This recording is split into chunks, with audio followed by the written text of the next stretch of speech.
Hey guys, welcome back to the channel. This is story about what if Naruto was placed in a team with a sensei who truly cared for him and teammates part 1. Before I start, please do support for more amazing content and comments for part 2. Do consider to subscribe my channel and share my video to your friends and check out the description as well. Let's start the video. Konoha was known worldwide for its moderately warm temperature, the climate producing bountiful harvests that villages on the side of cool, crisp days and poverty would give a limb or two for. The Hidden Leaf Village was highly recognized for its display of talented and skilled ninja. It had upheld a position of high achievement and accumulative numbers in the shinobi ranks over the years, at the same time maintaining a steady treaty with several other hidden villages. In addition to those features, the fiery village seemed to attract a fair amount of tourists and guests all year round.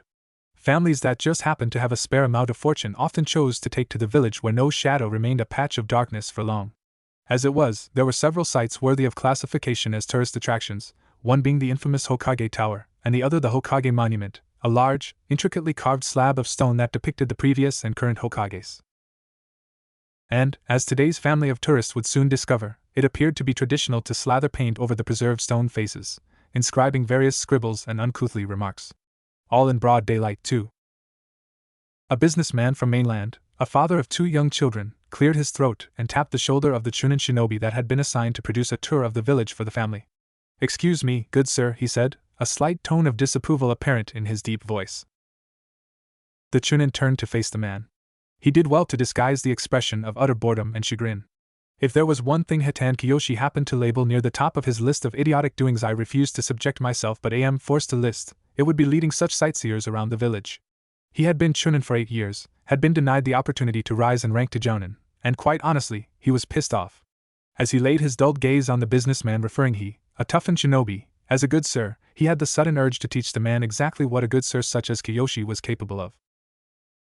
However, although forcing 2 saban up the man's nostrils would certainly qualify him as the latest addition to the many attractions the village had to offer, he had the vague idea that the Hokage would not be amused. So, for the sake of his career, Kiyoshi guided the creative half of his mind back onto sensible territory. He pasted a forcibly upturned smile on his face and beamed at the tourist, trying not to be disgusted by the older man's smooth, obviously manicured hands. These were hands that knew only how to deal with dead piles of paperwork, and not the roughened edges of kunai. "Yes, Hitan Kiyoshi, at your service. How may I help you?" The businessman seemed not to notice the sarcasm dripping from his host's honey tone. Instead, he frowned toward the monument and tried to find the words.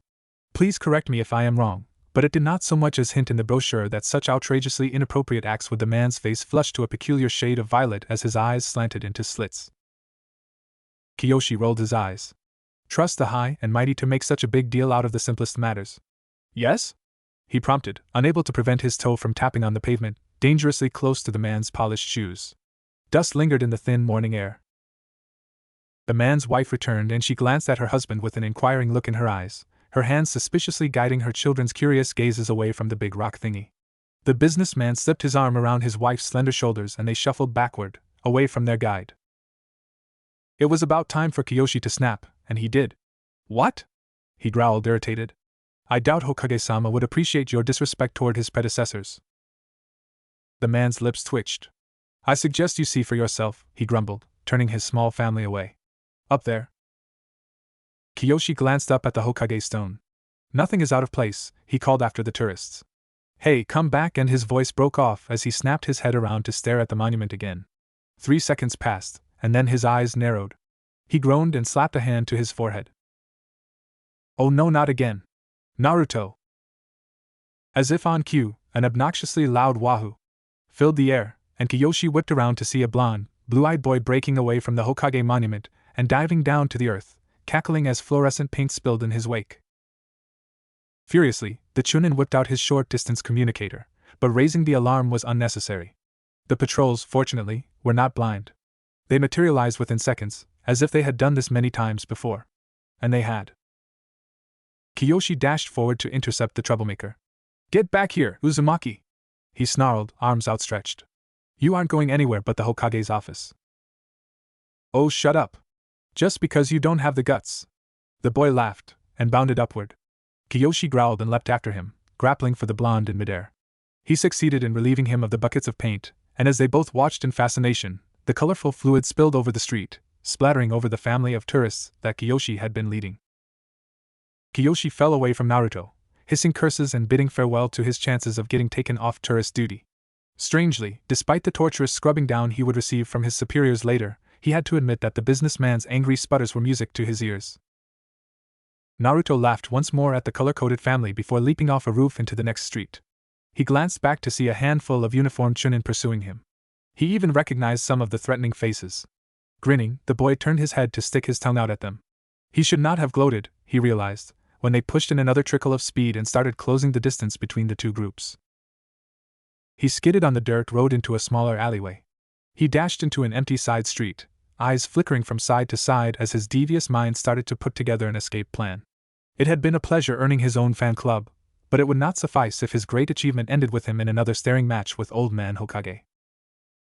Naruto was absorbed deeply in his thoughts and focusing on the sound of his pursuer's footsteps.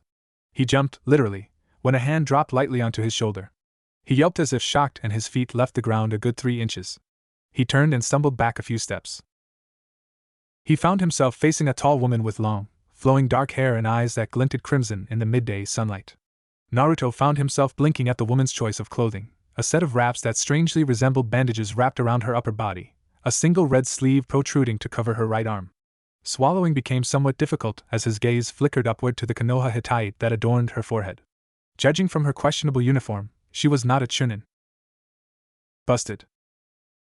Aha! Uzumaki Naruto was very rarely lost for words. More often than not, he was the one who forced words into the mouths of others. Yet, staring at this woman, a sense of superiority somehow radiating off her being, he found himself struggling to put together a sentence. He realized that this was anxiety, which just happened to be a foreign emotion to the blonde. Naruto had faced and dealt with chunin multiple times, but he had yet to experience the wrath of a jounin. Irika, in hopes of averting his troublesome student away from public defacement, regularly dropped hints that he would rather be hunted down by 10 chunin than a single jounin. The woman paused, and then walked toward him. As she passed the boy, she tapped his shoulder. "I believe the art of disguising oneself would be suitable for a situation such as this one," she murmured, and continued on her way. Naruto ignored the bead of sweat that had trickled down the side of his face when the woman had brushed past him. He turned, and opened his mouth to thank her for her advice, but the chunin's steps were pounding closer. Hurriedly, he tore his curious gaze away and dived toward the fence. "Get back here, you little devil!" "Damn it, where'd he go?" "Split up. I'll go this way." "Right. Man, I can't wait to get my hands on that kid." Yuhi Kurenai quietly stepped back as a pair of flustered chunins darted by her.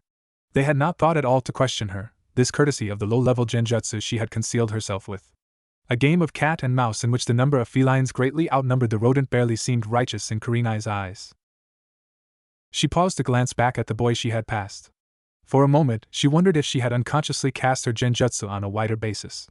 The street was absolutely deserted, deprived of any presence she could sense.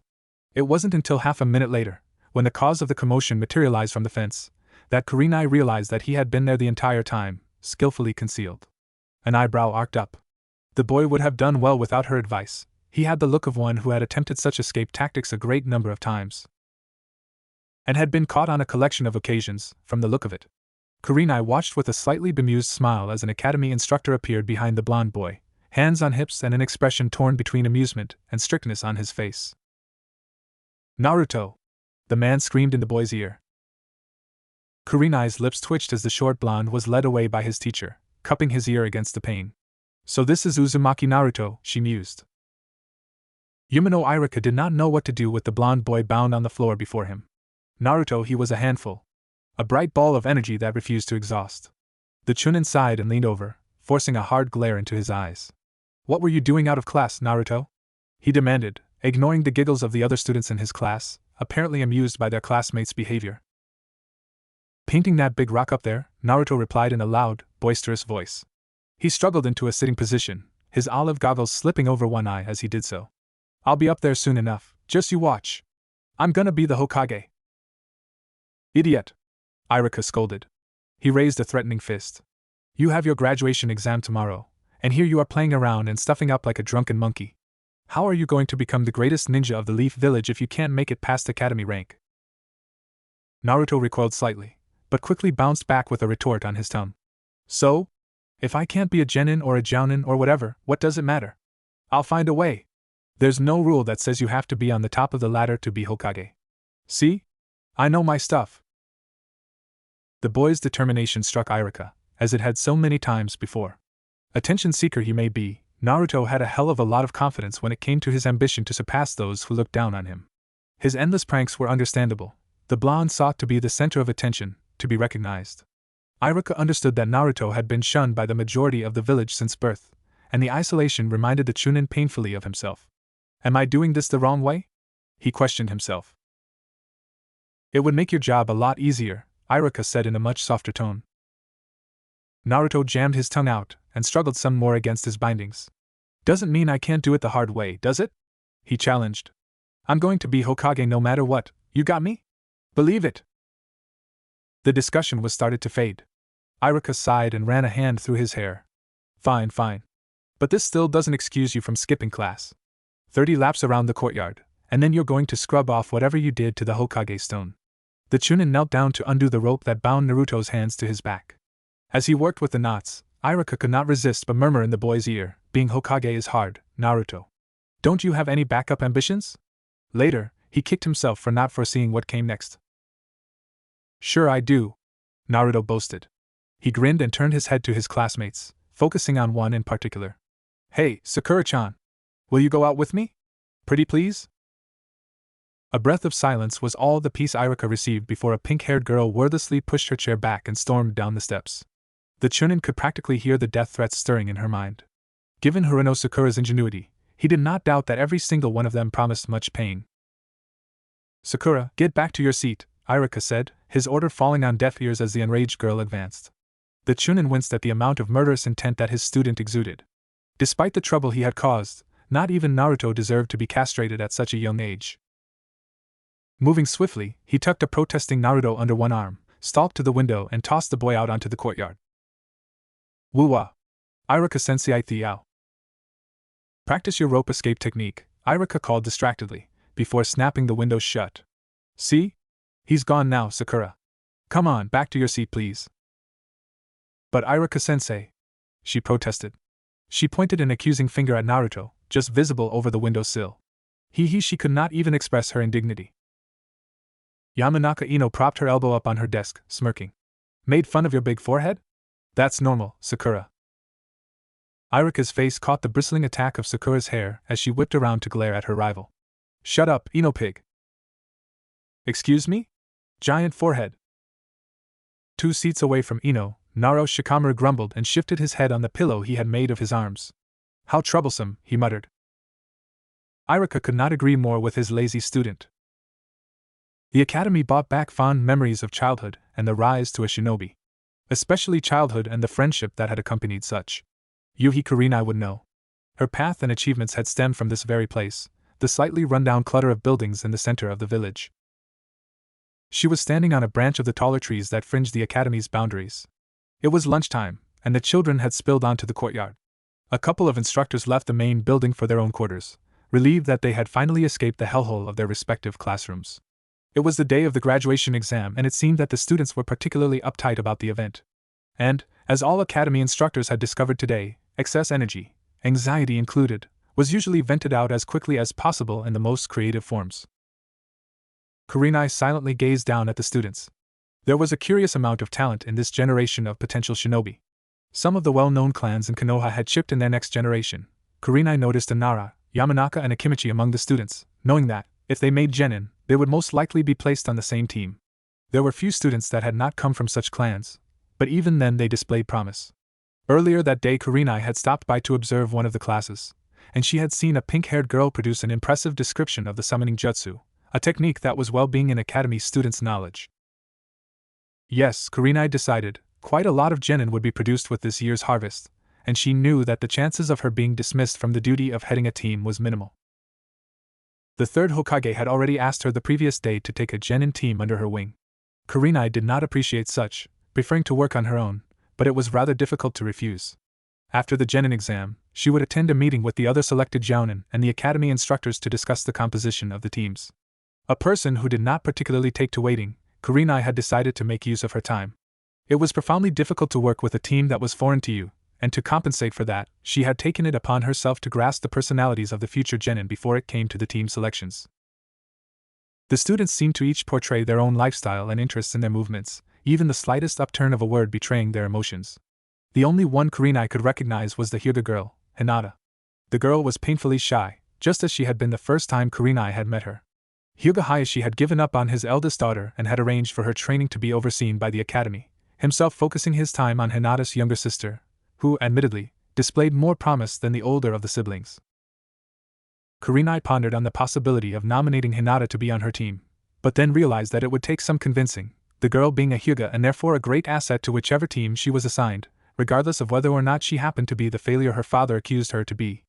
The Jounin deduced that an approximate of 3 teams would be dispatched from the academy this year, and if her observations were correct, one team would be comprised of the Nara, Yamanaka and Akimichi kids, their fathers having proved the combination of their clan techniques deadly effective. That left Kurenai and the remaining Jounin to decide their teams, and the former found herself growing worried. It was not good odds. Being, undoubtedly, the least experienced Jounin, she would receive last preference, and another's word would rule out hers. It seemed there was not much Kurenai could do for Hinata. It took a moment for the Jounin to register that a faint scent of noodles happened to be wafting toward her. The rope by her feet, bound to the branch, creaked slightly as a weight transferred onto the swing it suspended. Kurenai, absorbed in her own thoughts, was momentarily taken off guard. Instincts sorely tempted her to leap away from her perch, but she knew doing so would send a shower of leaves to announce her leave. Kurenai subtly edged around the branch to transfer to another, gaining a better view of the boy that had effectively startled her. It was Uzumaki Naruto, the boy she had run into just the day before. He sat alone on the swings, feasting on a cup of instant ramen. He swung lightly as he ate, slurping, and Kurenai watched him. He was a live depiction of dejection. He sat facing his classmates, yet the distance that stretched between them was wide. No one glanced twice in his direction except for the Hyuga, and even then she made no apparent interest in openly approaching him. Kurenai's brow furrowed. So it was true, the container of the demon fox had no companions to speak of. Kurenai had been a genin when the nine-tailed fox had attacked her village. She had been at the site of destruction, but only to watch by the sidelines.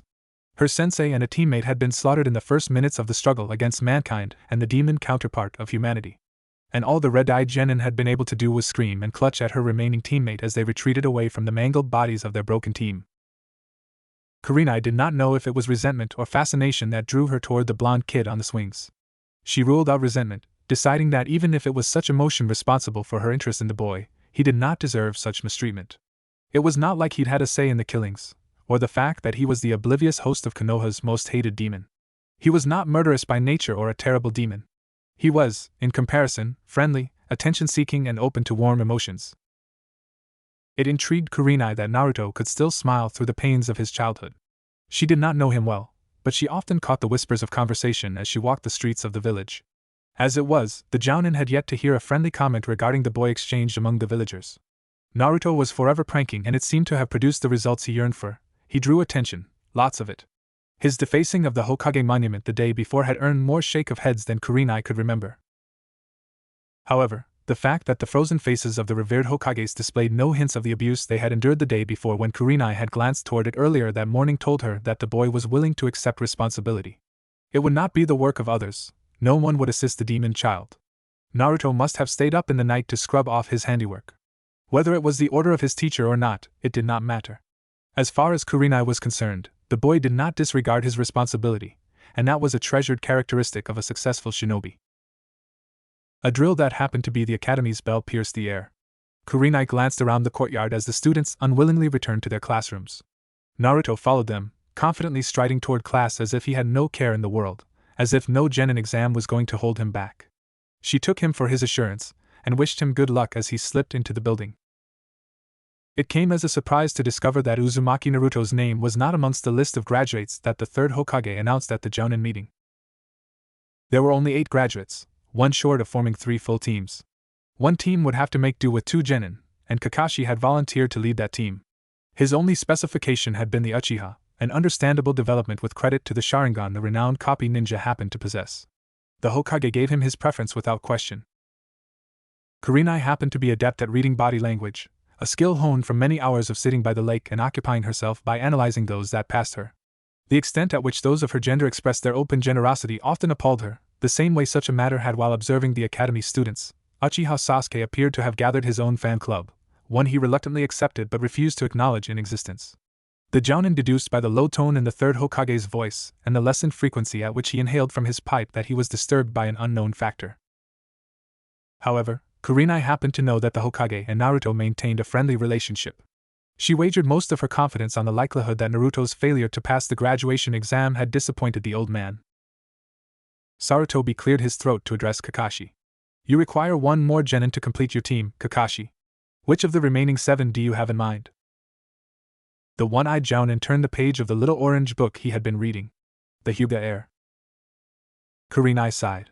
Predicting the outcome, she raised her objection regardless. Excuse me, Hokage-sama, but I happen to have interest in Hyuga Hinata as well. The Hokage nodded in acknowledgement. Kakashi? He questioned.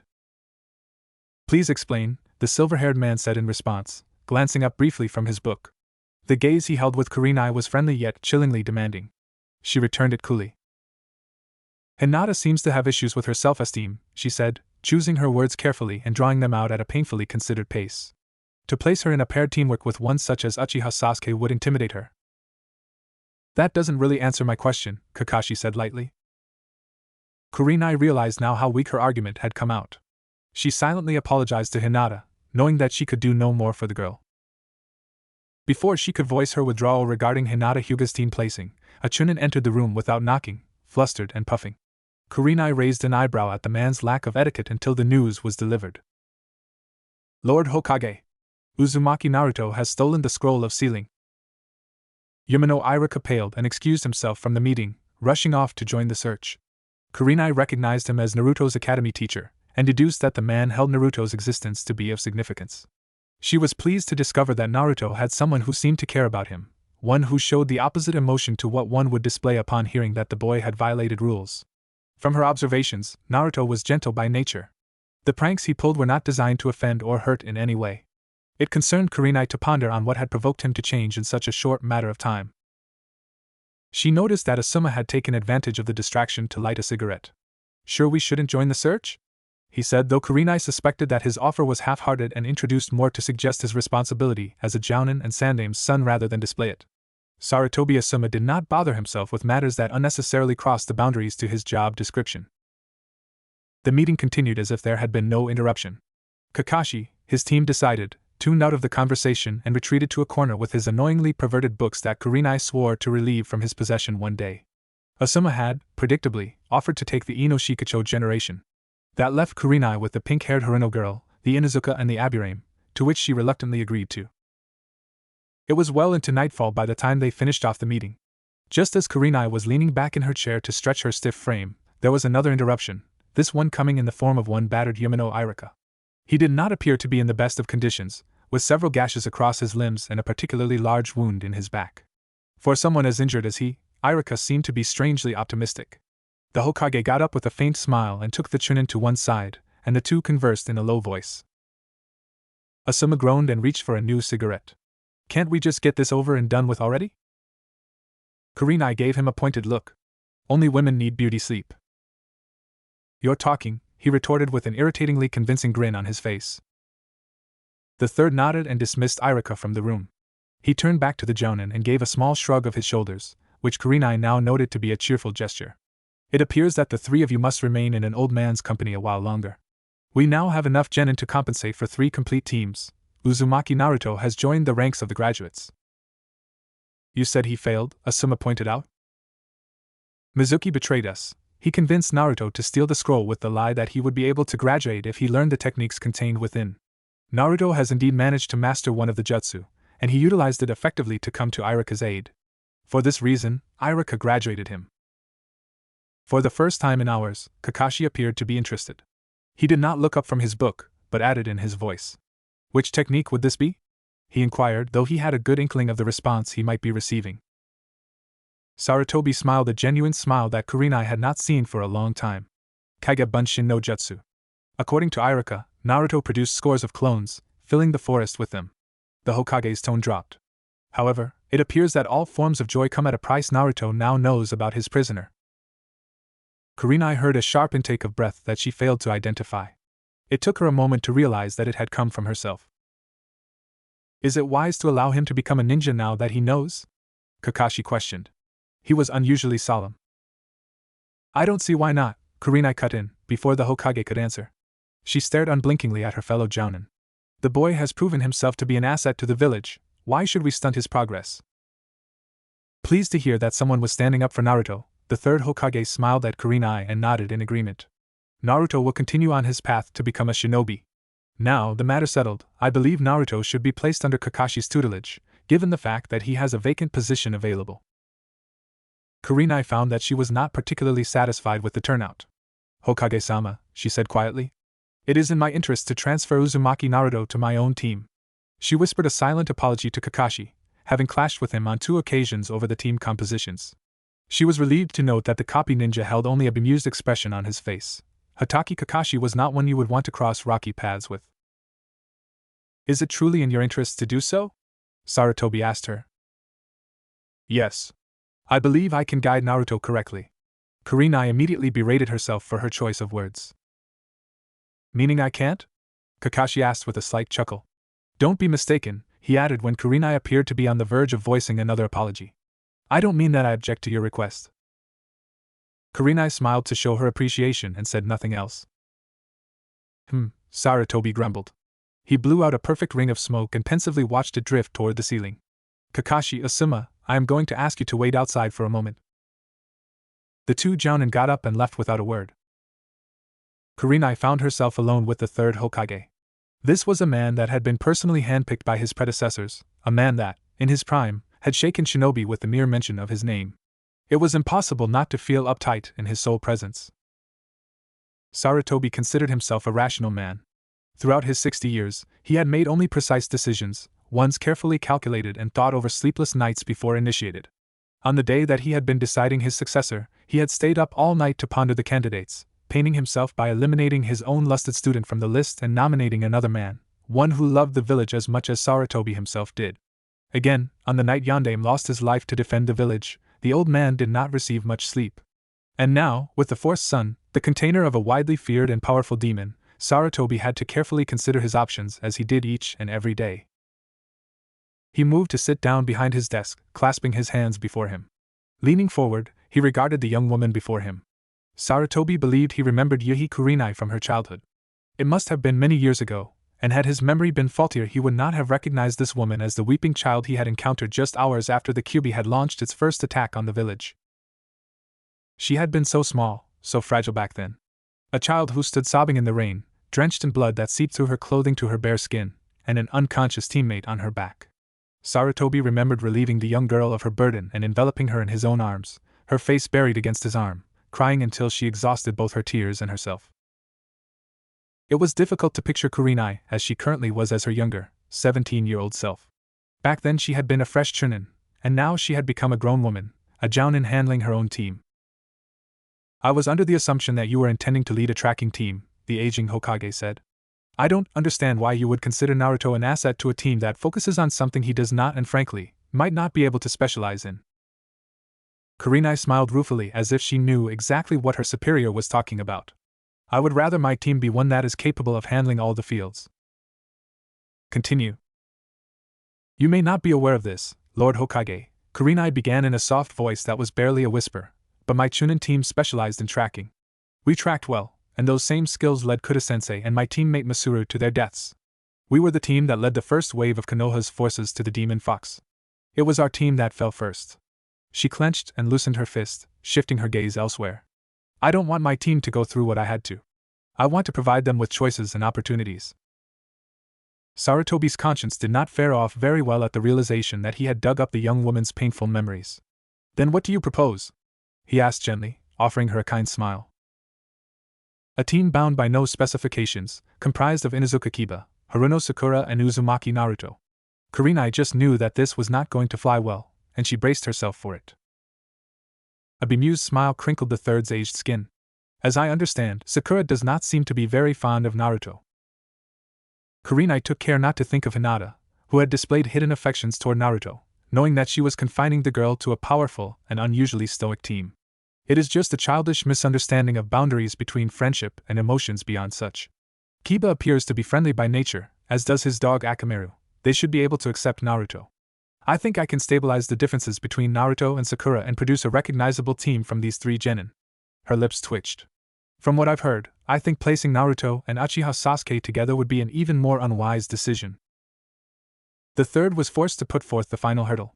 Yet it is tradition that the graduates with the lowest and highest marks be placed together on the same team. What do you put forward to that?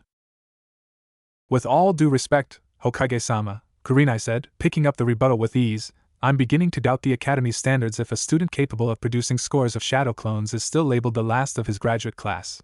I have also witnessed his commendable skill at disguising himself. The boy may not be a prodigy, or particularly talented at that, but he does not deserve to be ranked as the lowest. Sarutobi was beginning to wonder if Kurenai had already rehearsed her arguments beforehand. Shaking his head, he brought his withered hands together and clapped amusedly. Well said. Very well said. The professor smiled. Then I shall entrust the local prank master to you. Consider yourself warned. Kurenai's confidence faltered a little. Each morning at the 5th hour, Konoha's resident cock took it upon itself to raise the village's inhabitants with a shrill cry that was commonly choked off halfway by whatever unfortunate farmer happened to discover it on its land. Still, the damage was usually done by then, and the village started to rise. To Kiba's credit, he failed to notice the piercing note that hovered in the air. And with a nose like his, he somehow failed to catch the scent of breakfast. Get off, Kiba whined, pushing his sister away and curling in a tight ball under the folds of his warm blanket. Give me another second. Kiba. Now. Inuzuka Hana admired her mother for her strength and her ferocity, including her effective formulas that always had Kiba scuttling out of bed in seconds. Some possessed a canine wildness in the way she could unremorsefully snatch her son's blankets and drag him halfway to the kitchen. It was bad luck for Hana that her mother happened to have left the premises early for a mission briefing. Another minute, Nei-chan, Kiba grumbled, and slapped his pillow over his head. No. You suck. You suck more. I thought you were officially a genin today. He finally succumbed into opening a bleary eye. I am, he croaked, suddenly boastful. Then he blinked. So? So? His sister repeated. She crossed the room to the cupboard that she had just days ago cleaned out, and was now resembling a garbage tip. She occupied herself with picking out Kiba's cleaner clothes. You have less than 15 minutes to get to the academy for your team assignments.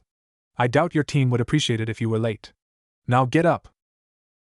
4 minutes later, when Kiba was racing down the street with his morning vegetables having trouble going down his throat, he would regret not asking his sister to borrow one of her Himaru Sankyodai. The large dogs were fast and fun to ride. They would have spared Kiba a good 5 minutes of running. If only Akamaru was that much bigger, the boy found himself wishing. He shot a baleful glare at his dog, yipping at next door's cat as they shot past. Kiba had stumbled into the kitchen, his clothing barely addressed in a presentable manner, to discover that his dog had made off with his breakfast. I'm still mad at you, you know that? He grumbled. Akamaru yipped happily. Kiba soon forgot about Akamaru's traitorous acts when he landed by the academy's entrance. Judging by the instructors still lazily making their way to class, the bell had not rung yet. Grinning, Kiba flung himself through the window of his own classroom, not digging deep enough to truly bother taking the long way around. He almost trod on Naruto upon landing. The other boy was lying in a crumpled heap on the ground, fresh bruises flowering on his face. He also had what looked suspiciously like footprints on his clothing. Akamaru sniffed the air and scoffed out, "Smells like someone was out to kill." Kiba had to agree. Judging by the lioness expressions on the female portion of the class, it must have concerned Sasuke. Hey man, Kiba said, leaning over to offer Naruto his hand. What happened to you? Groaning, the blonde grasped the hand and let himself be hauled to his feet. He winced and nursed a black eye. I kissed the stuck-up bum over there, he muttered, jerking a thumb over his shoulder. Kiba blinked. Wow, Naruto. I never knew you were gay. Unfortunately for Naruto, he happened to have said that in a voice that carried over the excited chatter around them. The class burst into immediate laughter. Sasuke's eyes narrowed and he turned away to resume cleansing his mouth. Sakura seemed to take offense from the remark. So what, you're saying that I must be a guy if Naruto's always asking me out? She scowled, daring Kiba to agree. Oh Sakura, Ino said with suspicious sympathy. You must have been a pretty disturbed guy if you chose to be reborn with pink hair. Iruka announced his presence in time to catch the beginning of what would have been a dispute bordering the limits of feline ferocity. He proceeded to separate the combatants, and place them in separate corners of the room, away from their beloved Sasuke-kun. The seating arrangement did little to resolve the glaring match the girls appeared to be having. The unfortunate people sitting between them began to feel a strange heat in the side of their face after a while. Naruto seemed not to mind. His bruises had started to heal, and he slammed his hand against the table without wincing. "Hurry up, Iruka-sensei," he said eagerly. "Let's get started already." For the first time that morning, Kiba seemed to notice exactly who he was sitting next to. "Hey!" he shouted. Akamaru barked to compliment the surprised tone in his voice. "Naruto? What are you doing here? You failed." The blonde grinned. "Did not. See?" He proudly stood and pointed at his Hittite so that the class could see. "I stayed behind and did some extra work. I'm a ninja just like the rest of you." Iruka skillfully hid the smile that had started to grow on his face. "All right, Naruto, we get it. Now sit down so I can begin." At this, Naruto dropped into his seat and leaned forward to listen. A dreamy grin spread on his whiskered face. "Let's see, I definitely want Sakura-chan on my team, and I don't care who else I get as long as it's not Sasuke team. Before I announce the teams, and yes, Naruto, it is absolutely necessary that you understand the basis of becoming a ninja," Iruka cut in when the blonde opened his mouth in protest. "The sooner you stop interrupting, the sooner I'll get this underway." He cleared his throat. "Firstly, congratulations, all of you. You have now become ninja. Your forehead protectors mark you as a Leaf Village shinobi, and I hope that you will rise to become the best."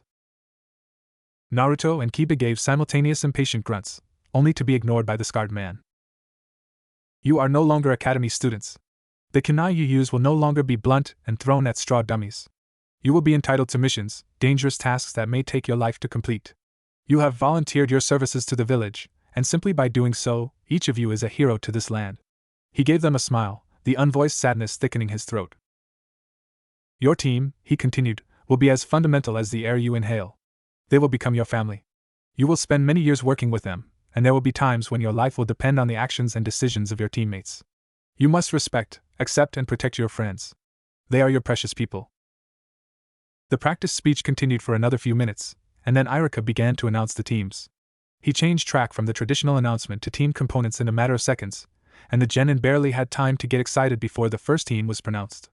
He proceeded down the list at a steady pace. Team 7, Aburame Shino, Hyuga Hinata, and Uchiha Sasuke. The devastated cries of "No!" from Sakura and Ino echoed over the silence of the said team. They both proceeded to bang their heads on the desk. Hinata felt strangely apologetic to them. She glanced meekly towards Sasuke, wondering why she did not feel very privileged. Iruka's lips twitched into a smile. Team 8, Inuzuka Kiba, Haruno Sakura, and Uzumaki Naruto. Sakura pounded her head that much harder. "You got the dead last," Ino cackled. Naruto was much too caught up in his joy to realize that he had been insulted. Iruka's final announcement wiped the smugness off her face. Team 10, Nara Shikamaru, Akimichi Chuji, and Yamanaka Ino. "What? No! Who chose these teams?" Ino looked toward Shikamaru in dismay. Iruka sighed. He was going to miss all the ruckus. "You will have a lunch break before you meet your jounin leaders. I advise you use this time to get to know your team better.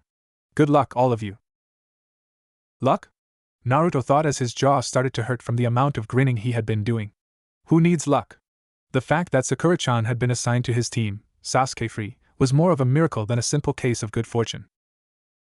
By the time he emerged from his fit of joy, he realized that he was the last one left in the classroom. His teammates had left him without a word. Naruto's chest tingled with a brief, unwanted emotion. So maybe he and his teammates hadn't gotten off to the best start. So, Iruka-sensei did not seriously expect them to bond like peas immediately, did he? After they met their sensei, he would make ends meet. It was a promise to himself. Naruto's stomach grumbled in protest. He realized now that he had only gotten away from his apartment with a carton of milk in his system. And with all the excitement of team assignments, he had forgotten to bring his usual cup of instant ramen. He groaned and slumped his way outside to the canteen. After digging out Gamachan and discovering that he had forgotten to refill his purse with his savings, he left for one of the stone benches that lined the garden. He dropped onto the seat and moaned. A white four-legged animal trotted up to him and scratched on the leg of his pants with its front paws. Naruto blinked open an eye. "Oh. Hey, Akamaru. What are you doing here? Where's Kiba?" The puppy waggled its tail and dropped a can of soda onto his lap. "Eh? For me? Naruto grinned and popped open the can. Gee, thanks. Don't gulp it all down in one go, you idiot. Eh? He looked up to see Kiba standing over him, Akamaru perched on his head. The Inuzuka boy sat down next to his new teammate and extended a hand, revealing 2 small tablets on his palm. I smelt some overdue milk on you earlier. Take this if you don't want to spend the rest of lunch in the toilet. Naruto blinked. The statement did more than inform him of the fact that he had profusely tainted his stomach with tardy fluid. It filled his being with warmth, with gratitude, which happened to be an emotion the blonde experienced only when Iruka-sensei offered to treat him to lunch, or when the old man sneaked out of his office to play with him. It was the gratitude of knowing that someone cared. Kiba stared. Hey, are you, like, crying, Naruto? The shorter boy wiped furiously at his eyes. No. Just got something in my eye, that's all. He took the offered pills and popped them in his mouth, flushing it down with the fizzling soft drink. Thanks, Kiba. Kiba raised an eyebrow at the emotion he detected in Naruto's voice. I guess he is gay after all, Akamaru. I am not. The blonde protested. Akamaru barked. Usually when they don't admit something, it means it's true. Kiba laughed. Yeah, I'd say you're right there, boy. He turned and raised a hand in farewell. I'll see you in class later, Naruto. Yeah, hey, who'd you think our sensei will be? But Kiba was already gone, leaving Naruto alone on the bench. The blonde stared as his teammate turned a corner and disappeared from his line of vision. Then he gave the can in his hand the same amount of attention. He downed the drink in one go. Sakura stared down at the yakitori her mother had packed for her earlier that morning. The chopsticks were held loosely in her hand, clinking together but succeeding only in stirring her meal and lessening the pink-haired girl's appetite. It was all Ino's fault. So Sakura. How's life with that moron? Shut up. You didn't get picked for Sasuke-kun's team either, so I wouldn't be gloating if I were you. Humph, don't get cocky now, forehead girl. I hear Naruto did better than you in the taijutsu examination. As so? It's only because he doesn't have parents who set curfews and yelling at you to stop training so much. She hadn't noticed him standing there until he stepped out of the shadows cloaking him. One look at his smooth features swooned her, but a second examination of his emotionless expression caused her smile to slip. Ino left her there, uttering a hasty greeting before fleeing the scene. To be all alone, the feeling of a parent yelling at you is nowhere near what he feels.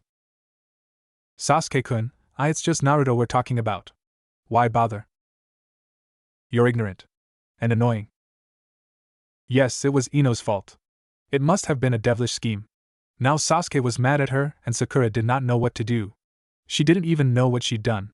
She understood that Sasuke's clan and family had been murdered when he had just started his academy years had he related himself to Naruto and taken offense in Sakura's scorn. Am I really ignorant? Sakura was glad that the bell rang then, distracting her from her thoughts. She closed the lid on her untouched bento and headed back to the classroom. With each step, she felt a little lighter, and by the time she took her seat in the room, she had resolved to forget the encounter completely. But when she looked around and saw Naruto sitting alone by the window, it was impossible to forget. He was leaning back in his seat, with his hands behind his head. A perpetual grin was fixed on his face. Sakura found herself watching him. He annoyed her so much, just like yesterday, when he'd asked her out in front of the whole class. The boy she craved was accusing her of being ignorant, and the one she wanted to get away from was expressing his love to her. Why was everything so screwed up? Sakura supposed she should feel flattered by the attention. If it had been anyone but Naruto, she would be gloating to Ino endlessly each day. But that person just had to be Naruto, and as she watched him, Sakura wondered what it was about him that irritated her so much. So he had no parents, either did Sasuke, and he was still irresistibly desirable. Did he set her off simply by being Naruto? She speculated in silence. Naruto often fooled around. Perhaps if he matured and decided to learn the words grow up, he would be just like all the other males Sakura happened to fantasize about. Tall, strong, normal. In that instant, the pink-haired girl realized that, all along, she had maintained the unconscious impression that there was something about Naruto that just did not fit under the usual ordinary. She found herself peering curiously at him, trying to see under the laughing face. Unfortunately, she couldn't look away fast enough when Naruto decided to turn toward her. Sakura-chan. He invited himself to the vacant seat next to hers, and Sakura groaned. Isn't it cool that we're in a team together? He asked with a wide grin. Whatever curiosity she might have held toward him vanished on the spot. No, it's not, she snapped, as Irika poked his head into the room and called for Team 10. You're annoying and you're a complete idiot. I don't, she sighed. I don't understand how you made Genin. And even though her conscience warned her against it, she added, it might have been better if you failed. At least then I might have a chance to be on Sasuke-kun's team. His face fell so quickly that she wondered if she truly had wounded him. It seemed that she had. Naruto gave her a weak chuckle and sauntered down to where Kiba sat with Akamaru. Once there, he sank into a spare seat and ignored the prods Kiba gave him. Sakura felt terrible and she didn't know why. Teammate, Irika called, entering the room once more. Come with me to meet your sensei. Hey, come on, Sakura heard Kiba mutter to Naruto as she walked behind them. What's wrong? Did the cramps kick in anyway? It took a moment for Naruto to respond. What? Oh yeah? Yeah, the milk sucked. And he laughed. Sakura was almost too distracted to notice that their Jounin instructor stood before them. Irika tried to salvage the awkward silence. This is Yuhi Kurenai. She will be your sensei. Their sensei had startling red eyes that captured the attention of her students. Naruto, in particular. Hey! I know you! He burst out, pointing. You're that Jounin from yesterday. This earned him a whack alongside the head. It's rude to point. Irika hissed, and straightened to smile sheepishly. Excuse him. He's loud. Kurenai smiled faintly. She led her team outside to the courtyard and sat them down on one of the benches. Their expectant expressions gazed up at her. She had to remind herself that they were now her students, and that she should set the example. We'll begin with some basic introductions so we can get to know each other better. I'll go first. I am Yuhi Kurenai, and I specialize in Genjutsu. I became a Jounin last year, and this is my first team. I like learning new things, cooking, even though I don't get around to doing that as much as I would like, and I also like to treat my team to meals if they work hard enough. Naruto whooped. You rock, sensei! He cheered, only to be hit by Sakura. Zip it! The pink-haired girl hissed. Kurenai smiled and went on. I dislike people who are sexist against females and slackers who believe they can achieve their goals by depriving themselves of hard work. My ambition is to help you achieve yours. Me next, Naruto said, grinning. Let's see, my name's Uzumaki Naruto. I like ramen and anyone else who will treat me to ramen. I don't like the 3 minutes you have to wait for instant ramen to cook. And my dream is to become Hokage so everyone will finally recognize me and treat me like a great ninja. Naruto looked expectantly at Kiba even though the taller boy showed more than one indication that he would like to volunteer next. Yo! I'm Inuzuka Kiba. I like my sister's cooking, my dog Akamaru and training with Akamaru. This is Akamaru, by the way. At his name, the white puppy in his arms barked. The boy continued with a grin. I hate getting kicked awake and people who pick on animals. My ambition is to be a Jounin? Immediately, all eyes turned to Sakura. She responded by clearing her throat and began speaking, her voice deprived of her teammates' confidence. Kurenai wondered if she was accustomed to having attention diverted onto her and not the Uchiha boy. I am Sakura Haruno. I like flowers, reading and Sasuum and my parents. Her hands fidgeted in her lap. I dislike Ino and people who make fun of my forehead. My ambition is to prove to my parents that I can be a strong ninja even though I'm the first of my family to take up the career. Perhaps the girl had more than intelligence. Kurenai offered her a kind smile. Your forehead is perfectly fine and you have a very beautiful face. The genin flushed and lowered her head. Thank you, sensei, she said quietly. Naruto grinned. See? I told you. He turned to Kurenai. She gets really strong when I try asking her out too. Sakura was suddenly brandishing a threatening fist. Naruto! Oh. What did I say? Naruto exclaimed, and dived for cover. Kiba and Akamaru barked with laughter. Kurenai had once been their age, and she could understand their enthusiasm and energy. She gathered that she was not wrong about her team. Naruto was, quite literally, a bouncing ball of energy. She would have to do something about his unhealthy lifestyle and attention span. Kiba was deeply focused on Akamaru, and his loyalty to his family was apparent. Furthermore, he didn't seem to harbor any animosity towards Naruto. Sakura lacked the motivation her teammates had, yet it was understandable. She was the first ninja from her family line, and she was doing very well considering. Indeed, she and Naruto were quite the pair, but there was hope. Violence was the first step to friendship. Sometimes. Kurenai rounded up her students again. Good introductions, everyone, she said, nodding. This place is not suitable for what we will be doing next. Follow me. She led them down to training ground 27. The genins followed her without much conversation. Aware that Sakura was the only genin on her team who could be considered quiet, Kurenai wondered the boy's silence had something to do with her presence. Children were often like that, keeping their distance from adults they had only just met. She wondered how long it would take before they overcame that.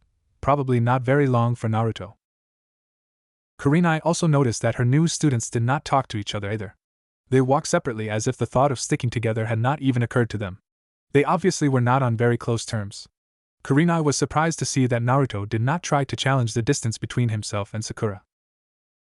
Arriving at the training ground, Kurenai set them to work on basic taijutsu sparring, their opponent being herself. She was certain that no amount of observation could be measured against first-hand experience. Kiba beat Naruto in volunteering. He told Akamaru to remain by the sidelines and lowered himself into a readying crouch. Kurenai could tell immediately that the boy followed a form of taijutsu different to the basic methods taught at the academy. She was proved correct. Kiba's speed was commendable, but his rhythm was unbalanced and wild. His blows came from all directions, and Kurenai momentarily found herself forced to parry each attack without the chance to retaliate. She understood that this was the Inuzuka way of fighting. It was very similar to the ferocious beasts they raised. It took careful observation, but Kurenai soon discovered that Kiba attacked on a frontal basis. He did not slip around his opponent to attack, only leaping forward with the occasional aerial assaults. She sidestepped a brutal kick and grabbed Kiba's wrist as his momentum carried him past her, sweeping him around until she had both his arms pinned against his back. Good. Take a rest. Knowing that, although Kiba's methods were undisciplined and relied completely on instinct, it was his clan's fighting style, and that attempting to steer him towards steadier forms would most likely do him more harm than good, Kurenai called on Naruto. It did not take her long to discover that Naruto's taijutsu horribly sucked. His form was terribly misplaced. His blows had potential strength behind them, but his stance prevented him from releasing it. He seemed to favor no particular arm when he attacked, and he often found himself caught in a scenario where he would strike with his right arm and discover that his left leg was leading the momentum. More often than not, he spun a kick in the air only to overbalance and leave his torso open to attack.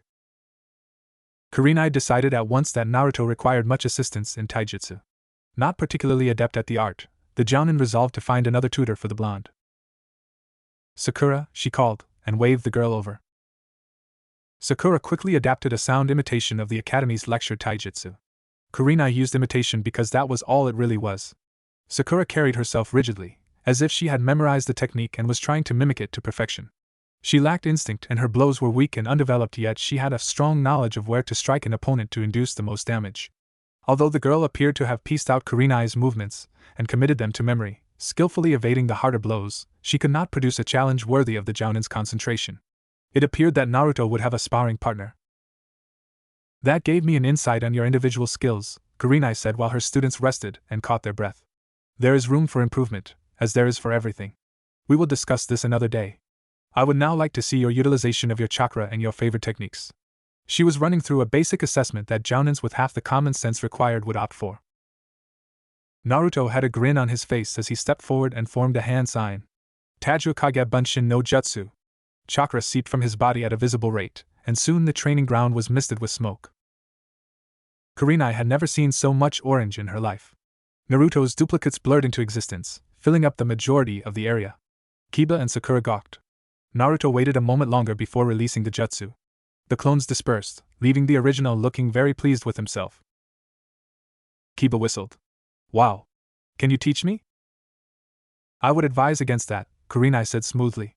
The shadow clone jutsu is incredibly hard to perform and it requires a large amount of chakra. Naruto has unnaturally large chakra reserves, so the technique is perfect for him. You, on the other hand, Kiba, would sooner drop from chakra exhaustion before you manage 2 clones. Disappointed but not altogether put down, Kiba displayed his own ninjutsu.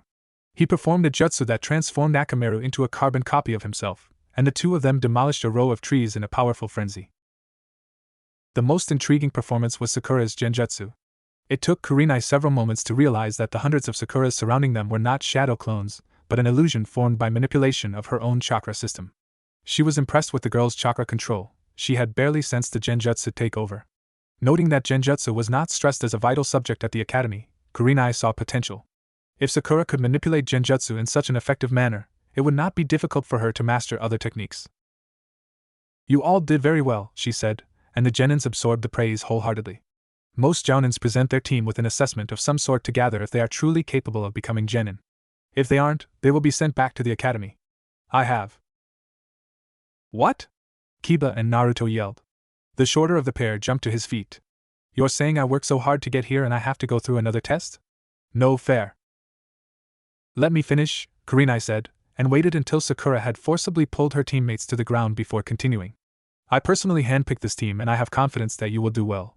I will not challenge your right as a genin. There were simultaneous sighs of relief that even Akamaru managed to echo. However, I will give you a small assignment. They groaned and Kurenai found herself smiling faintly. They were so predictable. Don't fret it. It's simple. I will wait for you at an unnamed location and it is your task to locate me before 8 o'clock. That leaves sufficient time for you to sleep in if that is a chronic habit any of you have developed. I would like to assess your ability to locate a given subject. Sakura looked troubled, Kiba more than displeased, and Naruto unfazed.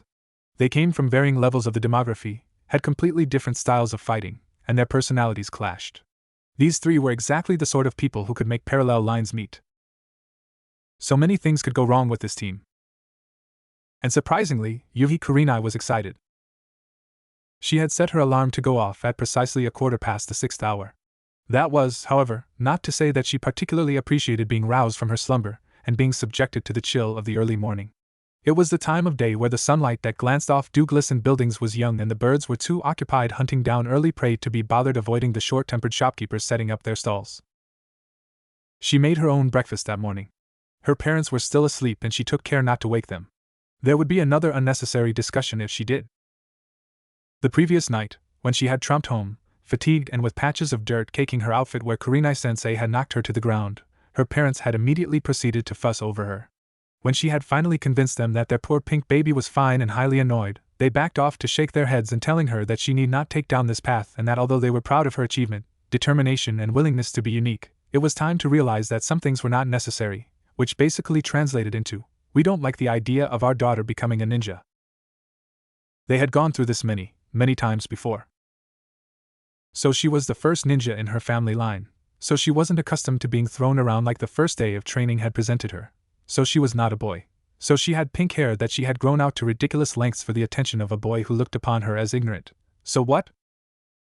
Sakura irritably knocked aside some dishes to reach the wooden spoon, promptly erupting into a dominoes effect which she dived forward to halt.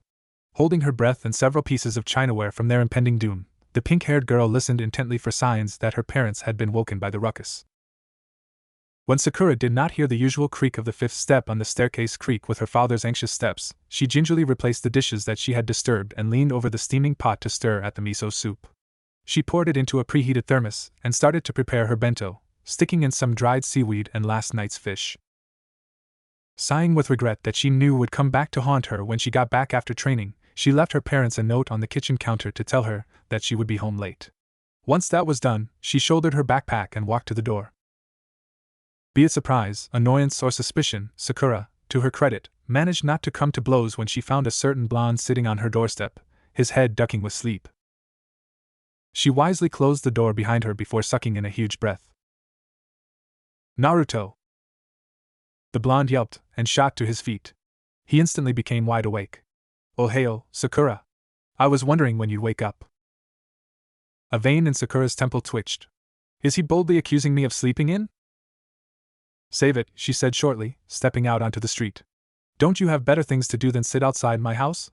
Kurenai-sensei is expecting us. By this point, Naruto had hurriedly relieved her of her pack and had shouldered it himself. He grinned widely. That's why I'm here, actually. I'm gonna take you to her. One eyebrow arched up. Sakura studied the annoying pest beside her, grinning like the complete idiot he had to be. Was it possible that Naruto had indeed woken earlier than she had and located their sensei during the time she had used to catch up on some well-needed sleep? It was a rather unlikely and offending prospect. Admittedly, Sakura had no particular great plan of action herself, but to think that Naruto was actually standing before her, claiming he would be charioting her away to a destination she had not even figured out yet. Naturally, Sakura narrowed her eyes in suspicion. How would you know? She demanded. He seemed pleased that she had asked. Easy. I just sent out a whole batch of shadow clones. Whoever found Sensei first came back and reported to me. And then I thought that you might need some help, so I came to pick you up. They turned into one of the main roads. Many shopkeepers loitered by the front of their stores, preparing for yet another day of business and common mischief. Sakura refused to say more, having become absorbed in her thoughts. So Naruto had come to the conclusion that she had no notable jutsu or ability suited for tracking. Boldly, it meant she sucked at it. She grimaced upon realizing that it was the truth. She let Naruto lead the way, mainly because she had nothing to lose if she followed him. A small ball of gratitude curled into her conscience, and Sakura found strange comfort in the knowledge that Naruto had come to her aid. He did not qualify as a knight in shining armor that the pink-haired girl would much rather be Sasuke, but the short boy was admittedly her teammate now, and it would not hurt to perhaps give him a little acknowledgement. She lowered her head, and her tone. "Thanks," she mumbled. He turned to her, ceasing the humming she had not noticed until just now.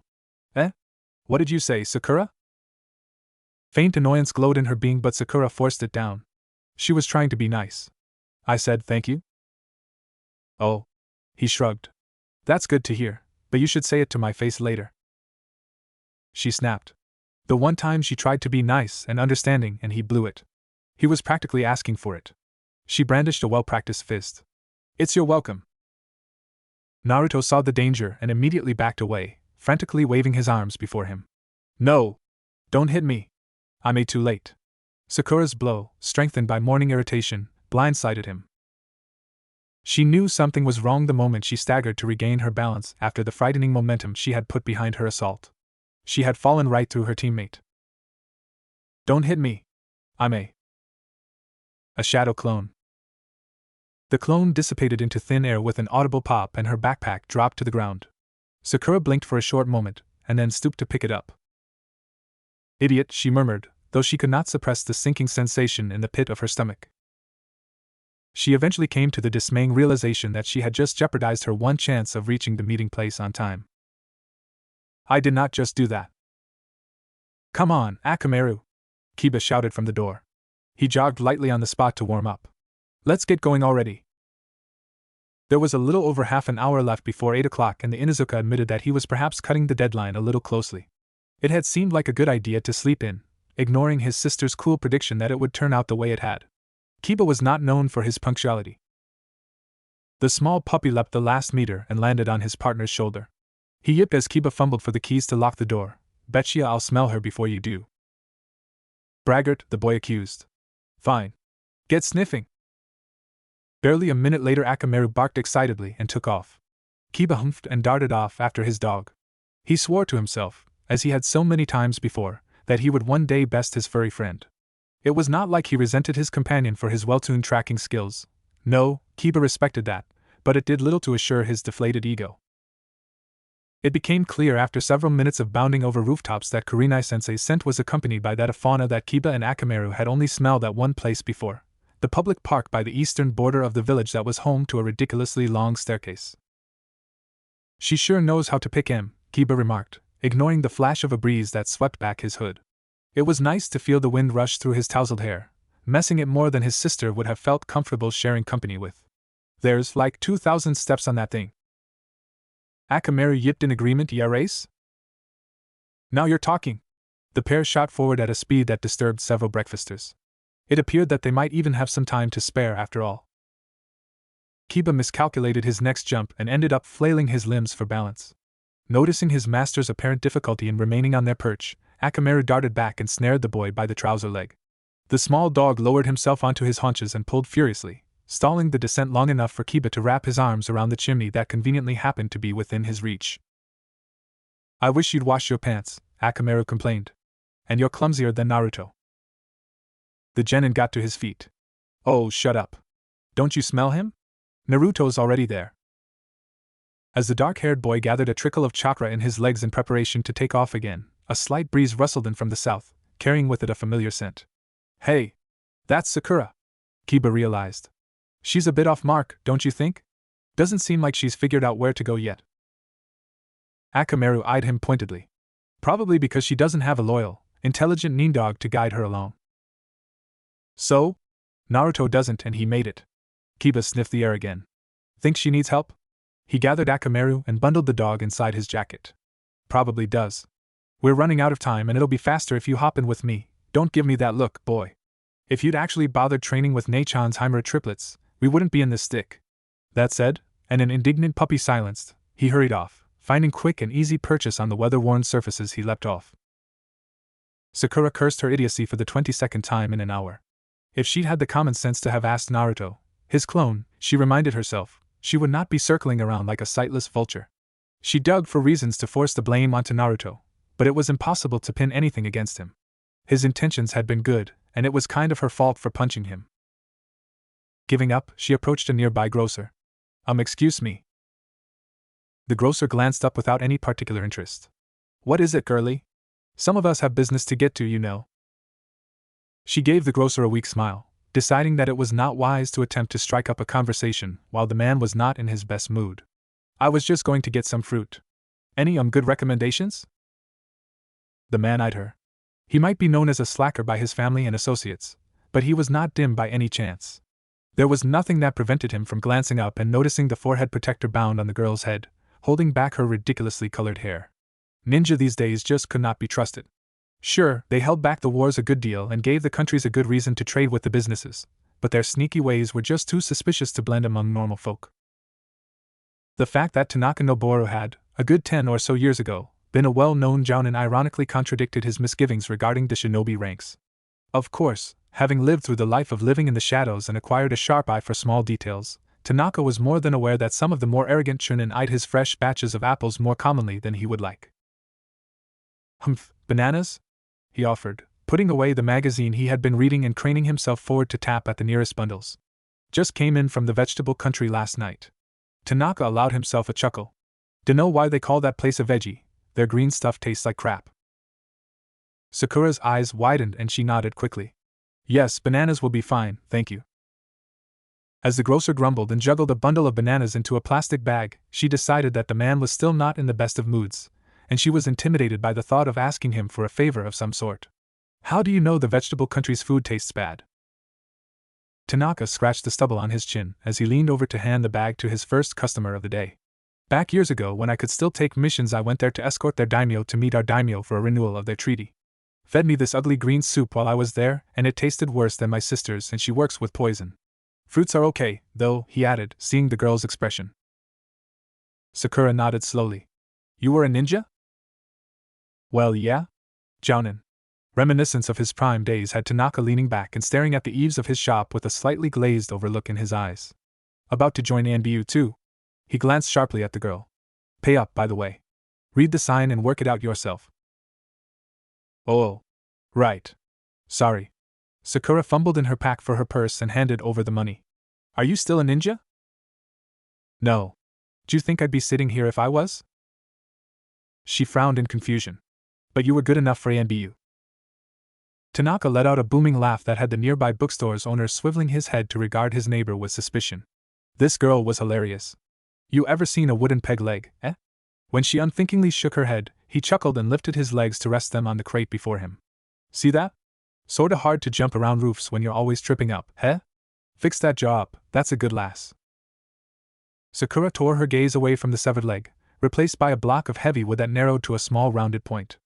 Sorry, she stammered. This was a bad idea. Big bad idea.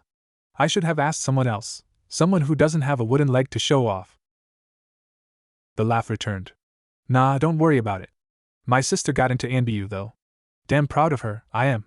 Why are you still standing around for, girl?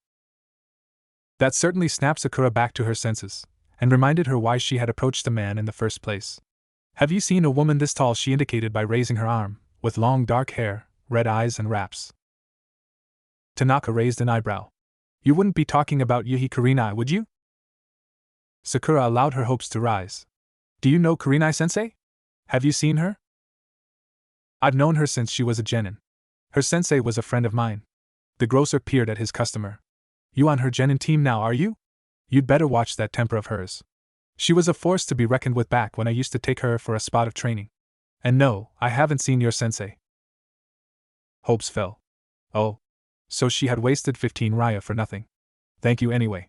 Conversing with the man had been interesting, but she had spent too much time loitering. She certainly was not any closer to finding Kurenai-sensei. She bowed quickly to the grocer. I'll be leaving now.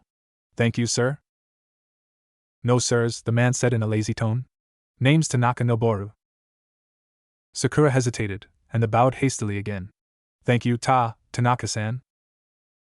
She missed the man's roll of his eyes as she turned away, and promptly bumped into Kiba. Oh hey, it's you, her teammate exclaimed, as Akamaru barked a greeting. Thought you were somewhere around here. Kiba? Sakura asked, confused. I thought you would have found Kurenai-sensei by now. He rubbed the back of his head in a sheepish manner. Slept in, he admitted. Me and Akamaru were just passing and we smelt you smelt me, Sakura repeated in her mind. Comforting. And we thought you might need some help. At this, Sakura took back whatever misgivings she'd held toward Kiba at his last comment. Yeah, I do, she said slowly. Naruto sent a shadow clone to help me but I shooed him away. Kiba stared and laughed. Just as long as you don't shoo me off too. He glanced up at the sky. Oh damn, we don't have much time. He turned his gaze to Sakura, gauging her. From what he had figured from yesterday's training session, his new teammate did not have the world's most commendable speed and stamina. Having to adjust his speed to match hers would slow them down considerably, and judging by the rate the sun was rising toward midday, they wouldn't make it in time. But hell, Kiba would be damned if he was leaving one of his new pack behind. He slipped a pill from an inner pocket in his coat and fed it to Akamaru. Alright, boy. Let's get this done. Just Kiba was about to perform the beast-human clone jutsu, Tanaka's voice cut in to interrupt. Hey you, doggy kid. Sakura turned, not altogether uninterested in what Tanaka might have to say.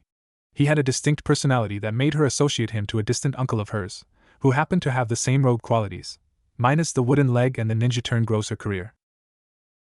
Kiba frowned. What? Yutsume's kid? Hey, you know my mom? Tanaka grinned. And that stinking mutt Kuramaru. Tell her Tanaka Noboru says hello. Huh. She'll know who I am. Kiba raised an eyebrow and gave Sakura a look that said, Hey, you know this guy? She shrugged helplessly. Sure, stranger. I'll tell her that. It did not take much for the boy to push the strange grocer to the back of his mind and work on the task at hand. Wisps of chakra rose from his clothing, forming around Akamaru. The puppy bared his teeth and transformed into a clone of his master. Hop on, Sakura, Kiba said, as he and Akamaru hunched over, side by side. It'll be faster if we carry you. She hesitated. Are you sure? Becoming a little burden was not what she'd had in mind when she pictured herself as a kunoichi. Sure. We practiced this loads of times. Promise we won't drop you. That happened to have been the last concern Sakura had in mind. Hesitantly, she climbed onto the kibis, treading carefully in case she hurt either of them. Sure this is okay? She asked again dubiously. One of the kibis gave a bark, and Sakura took the one on her right to be Akamaru. Akamaru says you worry more than my sister, Kiba grinned from her left. Just hold on tight, okay? At this, Sakura squeezed both shoulders she happened to have been gripping. Hey, girlie, Tanaka said, just as her carriers were gathering chakra for a bounding leap. She turned toward him. Yes? It's not fair if you know my name and I don't know yours. She flushed. Oh. Sorry, my name's Sakura. Harino Sakura. I don't come from a clan, she added, upon seeing the brows pull together in thought. Tanaka nodded, chuckling. First in line. Well, good luck with Kurenai. Sakura was about to bade the man goodbye, but Kiba and Akamaru chose that moment to leap upward. Their synchronized movement startled her for a short moment. They moved as if they were one being. Their bodies never parted more than an inch, never opening up a crevice for her to fall through. Weird guy, Kiba shouted over the wind that raced up to meet them. Probably, Sakura agreed. Her hair whipped around her face. But he doesn't seem too bad. Strange acquaintances were somewhat interesting, if not intimidating. For some reason, the pink-haired girl foresaw a great number of future trips to that particular store. Sensei? Kurenai lifted her gaze from the children on the play equipment nearby to regard her student, the only one present for the time being, she noted. Yes, Naruto? The blonde's finger trailed in the dirt as he squatted in a crouch. When can we eat? I'm hungry. The Jounin's gaze lingered on him. Naruto, what do you have for breakfast? He looked up. Me? He asked. She nodded. I drink milk and go down to Ichiraku's if I get up early. If I don't have time I pack instant ramen for lunch. I skipped breakfast today because I wanted to get here early. At this, Kurenai frowned. The boy was not receiving nearly enough nutrition to support a growing body. She noted his stature, his build. He was not notably tall, but his bone structure appeared to be quite healthy. If he could effectively utilize taijutsu, his own limbs could become lethal weapons. Naruto was lacking in height, but she had already noticed that he had endurance and speed. On the matter of Naruto's taijutsu training, Kurenai had yet to seek out a tutor for him. As it was, she in truth had a suitable instructor in mind. She just doubted that she would agree. Kurenai was easily absorbed into thoughts and sidetracked, as Kuda-sensei had informed her enough times. She barely noticed Naruto jump to his feet until he started hollering at the top of his voice, "Yo! Guys, over here!" The rest of Team 8 had arrived. The Jounin followed her energetic pupil to meet the newcomers. Two Kibas were crouched over to allow a windswept Sakura to clamber off their backs. Naruto, grinning, went over and offered her his hand, which she accepted with a slight scowl. Akamaru reverted to his true form and sank to the grass. "What happened to the clone I sent to pick you up?" Naruto asked Sakura. He did not understand why his teammate's expression dissolved into one of discomfort. "Next time, Naruto," she said, searching carefully for the right way to phrase her next words, "you should make your clones wear big signs that say I am a shadow clone. Don't hit me or I will disappear and leave you in the middle of nowhere." Naruto blinked. "Huh?" Sakura flushed with slight embarrassment and lowered her head. Naruto cocked his head and frowned in confusion. Kurenai found herself reluctant to break his contemplation. After all, he did need to learn to stop and think in situations where such would be useful in a life-or-death situation. Kiba's eyes flickered from one teammate to the other, all the while hunched over with his hands pressed against his knees as he gasped for breath, undoubtedly winded from the challenging hike up the impressive staircase. From what Kurenai had gathered, Naruto had summoned a trio of shadow clones to ferry him up the stone steps. She had to hand it to him, the boy had creativity. Kurenai was, however, impressed that both Naruto and Kiba had thought to think for Sakura's disadvantage and had willingly pitched in their efforts to assist her. This was a side to the exercise that Kurenai had been most interested in seeing. Teamwork was a fickle thing. "Very good, all of you," she said. The boys perked up, but Sakura was not one to bask in praise that she had not earned. "Sensei," she began, but Kurenai cut in with a prepared response to the unspoken confession. "Each of you is unique and possess your own qualities and abilities. No one expects you to do well in every task that is assigned to you. That is why, from your academy years, you have been monitored and partnered with those that can compensate for your faults. These teams have been carefully discussed and chosen to suit each squad. Sakura," she said, looking at the girl, "your teammates are there to do what you can't. Likewise, you will have to help them when they need it." "Hi, Kurenai-sensei." Naruto, predictably, had only spared half an ear to listen in. He groaned and flopped to the ground, sending a small cloud of dust wafting into the air. "Can we eat now? I'm hungry." Kurenai sighed to herself. "How many of you haven't had breakfast?" Silence met her. "I suppose that's all of you, then?" She spared them the lecture that breakfast was as vital to a genin as their forehead protector. She would save that for later, knowing that such a sermon would most likely fall on deaf ears. "I was going to run through a few points before we had morning tea, but I presume none of you are going to concentrate with your appetite unsatisfied. We'll get takeaway." Kiba frowned. "But Sakura has food." He could smell the aroma wafting off her backpack. The Jounin raised an eyebrow and turned to the pink-haired girl. "Sakura?" The young kunoichi's eyes widened. "Ah. Sorry. I forgot." She berated herself for her idiocy and produced the bundle of bananas she had purchased earlier. "I have these." Immediately, Naruto jumped to his feet with a bright twinkle in his eyes. Sakura found herself in a tight embrace that she had not been expecting. "I love you, Sakura." Deciding that she did not care if she offended another possible shadow clone, Sakura delivered an uppercut to the blonde's jaw, satisfied when no pop followed afterward. Naruto landed unimpressively at Kiba's feet. Akamaru trotted over and licked his bruised jawline.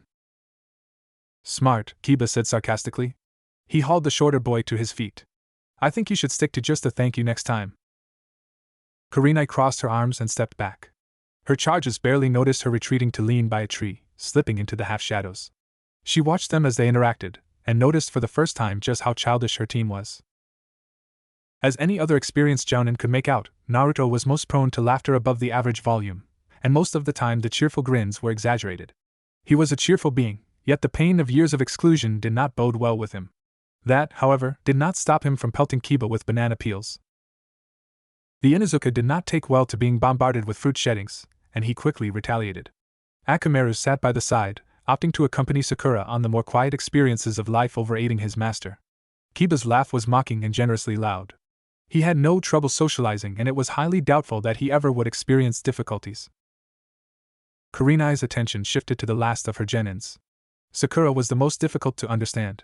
From what the jounin understood, Sakura had been subjected to bullying during her childhood, the causes of which being her curiously colored hair and somewhat generously spaced forehead. She had apparently been befriended by the Yamanaka girl. However, somewhere between that space of time and graduation from the academy, Sakura had dropped her friendship with Ino and developed an infatuation with Uchiha Sasuke. However, watching the girl tip a small portion of her prepared breakfast for Akamaru, and smile when the small dog uncharacteristically purred, Kurenai could see the intelligent, withdrawn child that Haruno Sakura must have been in her earlier years at the academy. It was not hard to picture Sakura as a caring girl, but her somewhat violent treatment toward Naruto's antics belied the quiet nature. Kurenai gave them a few more moments, and then put her foot down. Her students sheepishly cleaned up their mess and followed her to a walkway path that circled around the park. The winding trail eventually winded back to the village's center, and Kurenai planned to take her team the whole way around. The males of the team immediately considered the stroll a mundane task and took to their unfinished squabble. "Get off me!" Kiba guffawed as Naruto pounced on his back and, grinning, tugged at the Inuzuka's jacket hood. "No! Akamaru!" But the puppy was innocently riding in Sakura's arms, who scowled slightly at her teammates' embarrassing behavior. Minutes later, the boys calmed down, and then started off again. The ruckus reached the point where Kurenai was forced to intervene. She stopped and turned around. Kiba had grabbed Naruto in a headlock and neither of them were watching where they were going. Sakura gave Kurenai a pleading look and the jounin nodded her consent. The pink-haired genin cracked her knuckles. 2 concussions later, Kiba's and Naruto's attention span lengthened and Kurenai relived every moment of silence they were blessed with. "As a shinobi, your most powerful weapon is silence and stealth." She looked down at them. "What makes you think the behavior you just displayed qualifies as that of genin?" She received simultaneous mumbles of "Sorry, sensei." The jounin sighed. The boys cracked open an eye to peer at their mentor. Kurenai raised an eyebrow at them and they quickly diverted their gazes. Perhaps she could use their temporary fear of her wrath to drill a lesson into their minds. She raised a hand to flick back her long hair, her fingers blurring in a well-practiced hand sign. "What do I look like at the moment to you?" she asked in a softer tone. "Kurenai-sensei," Kiba said hesitantly. "Is that your final answer? Naruto?" The blonde had been staring at her with his eyes wide and mouth slightly open. He blinked. "Sensei, are you on fire?" Sakura had very little patience, especially when it came to Naruto. A vein popped, and she stomped over to the short blonde. "Naruto! What kind of question is that?" She scowled. "An observant one," Kurenai replied, in time to rescue Naruto from his female teammate's wrath. When Sakura stared, the jounin smiled. "Do you see it too, Sakura?" Haruno Sakura was not one to believe anything with a deficiency of evidence, but she had to believe this one. Their sensei's eyes, naturally a curious shade of crimson, had small flames flickering in their reflection. Be it an illusion or the mind's tricks, Sakura could have sworn that Kurenai had seemed to tower over them with a gushing torrent of fire backing her. She blinked. "This is a genjutsu, isn't it?" Kurenai smiled. The girl was as knowledgeable as her file had suggested. "That's right," she agreed, and the frightening image of an looming, erupting sensei faded. It was a simple genjutsu. Naruto's head cocked to one side. Sensei?" "Yes, Naruto?" "What exactly does a genjutsu do?" His cheeks had flushed a slight shade of pink, and he was staring at the ground, as if embarrassed that he had to ask such a simple question. For the umpteenth time since meeting the boy, Kurenai had to wonder what the academy instructors had been teaching him. They continued walking. Out of the corner of her eye, she noticed Naruto's shoulders fall when he realized that she had not answered his question. The jounin kept a steady eye on the blonde, finally deciding that it was time she confronted him. "Kiba, Sakura and Akamaru," she said, and the trio jogged ahead of her to regard her. "I would like you to take a short run back to the park and then turn around and catch up with us." As expected, the lack of mention of Naruto did not slip by. "Hey," Kiba protested. "What about Naruto? He will be doing a similar exercise." Sakura visibly winced at physical training, but she obeyed without question. Kiba grumbled and took off after her with Akamaru. Kurenai kept walking, Naruto trailing half a step behind her. "What will I be doing, Kurenai-sensei?" the boy asked. "Walk with me, Naruto," she said simply. His smile faltered. "Oh, okay." He fell into step beside her, head lowered and hands shoved into his pockets. Naruto was not a big thinker. He was of the kind that thought only of consequences after he had caused trouble. Yet Kurenai was really pressing on his brain cells. She had seemed quite nice and friendly the day before, but today she appeared to be either ignoring him or giving him special treatment. It reminded Naruto horribly of the more unforgiving academy teachers, and now that he knew why they hated him so much, he began to dread the next moments with his new sensei. Naruto, Kurenai's quiet voice broke into his musings. He looked up. Yeah? What have you learned at the academy? This knocked him off guard for a short moment. He hadn't really thought about that. Well, the basic ninjutsu and stuff, I suppose. You know, the rope escape technique, which I suck at, and the transfo. She raised a hand to stop him. Let me rephrase my question. How do they treat you at the academy? She watched him from the corner of her eye as they continued to walk. Naruto stared up at her in shock. What do you mean? I think you know. He lowered his head and bit his lip. He didn't know if he should feel grateful that she cared, or if he should be experiencing a darker emotion. Kurenai sounded a lot like Sandaime. It was always a difficult decision between spilling the truth and coloring his response to match the opposite. Without looking up, he told her about his years in the academy, how, in his first year, he had been shunned from the groups the other students had formed, and how he had spent more time sitting on the creaking swing in the courtyard than playing ninja with the other kids, how his second-year instructor had refused to acknowledge his presence and his questions, and how his following teachers had followed suit, how, by the fourth year, he had picked up Shikamaru's habits of slacking off in class, and had been punished by having his face sprayed with spittle and then cleaned in the toilet bowl. His voice was bitter, and at times Kurenai could see and feel his shoulders trembling with fury. After she felt a warm trickle of blood trickling down her palm where her nails had carved crescent-shaped lacerations against her skin, she decided that her composure was probably not much better off than her students. But then I got Iruka-sensei, Naruto said, piercing through her darker thoughts with a triumphant tone in his voice. He was always picking on me and stuff, making me stay back and clean up the pranks I pulled, but he was the only one who would bother answering my questions. And sometimes he'd treat me to ramen when I do stuff right, like hit targets with shuriken and that kind of thing. And his voice trailed off there, and he pondered if he should reveal the events of that night with Mizuki's betrayal. Yuhi Kurenai could not say that she was particularly fond of the nine-tailed fox. It had taken away the lives of many people. She hated it for committing such terrible acts, and no one could blame her for thinking so, but at the moment she loathed it for being the cause of grief to the youth walking alongside her. Naruto had been alone for so long that the slightest motions of kindness had him rethinking his impressions of a person in seconds. It most likely resulted in false pretenses and betrayal of his affections, which would explain why he was so careful to conceal his emotions. Naruto, she said, her voice faltering with uncharacteristic hesitation. Tell me, do you feel lonely? He stiffened. Hey kid, quit staring at my dango like that. You want one, you pay for it. No wait, it's you? Change of mind, just shoo. Shoo or I'll get the broom. And most of the time he would linger to inhale the aroma for a moment longer until his presence irritated the adult, and he would flee, sticking his tongue out during the process. No, sweetheart, don't play with him. He's a bad boy. Yes, a bad boy. He would grin and tell his would-have-been friend that it was fine and that he would see him the next day, and he would wave while the other kids stared curiously back at him. When the next day came, they would ignore his greeting, and when forced to respond they would do so with an unfriendly comment. Yes, he supposed he was lonely. Hey Naruto. If you get this done by nightfall, I'll buy you dinner.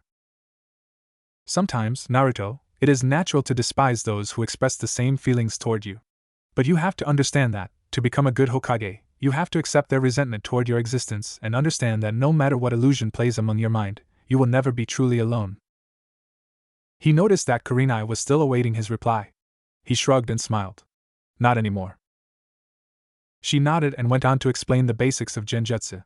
Naruto did not inquire upon her sudden change of subject and listened intently to the explanation, shooting off questions that bounced back at strange angles to another inquiry, which was often followed by a scenario conjured from his imagination.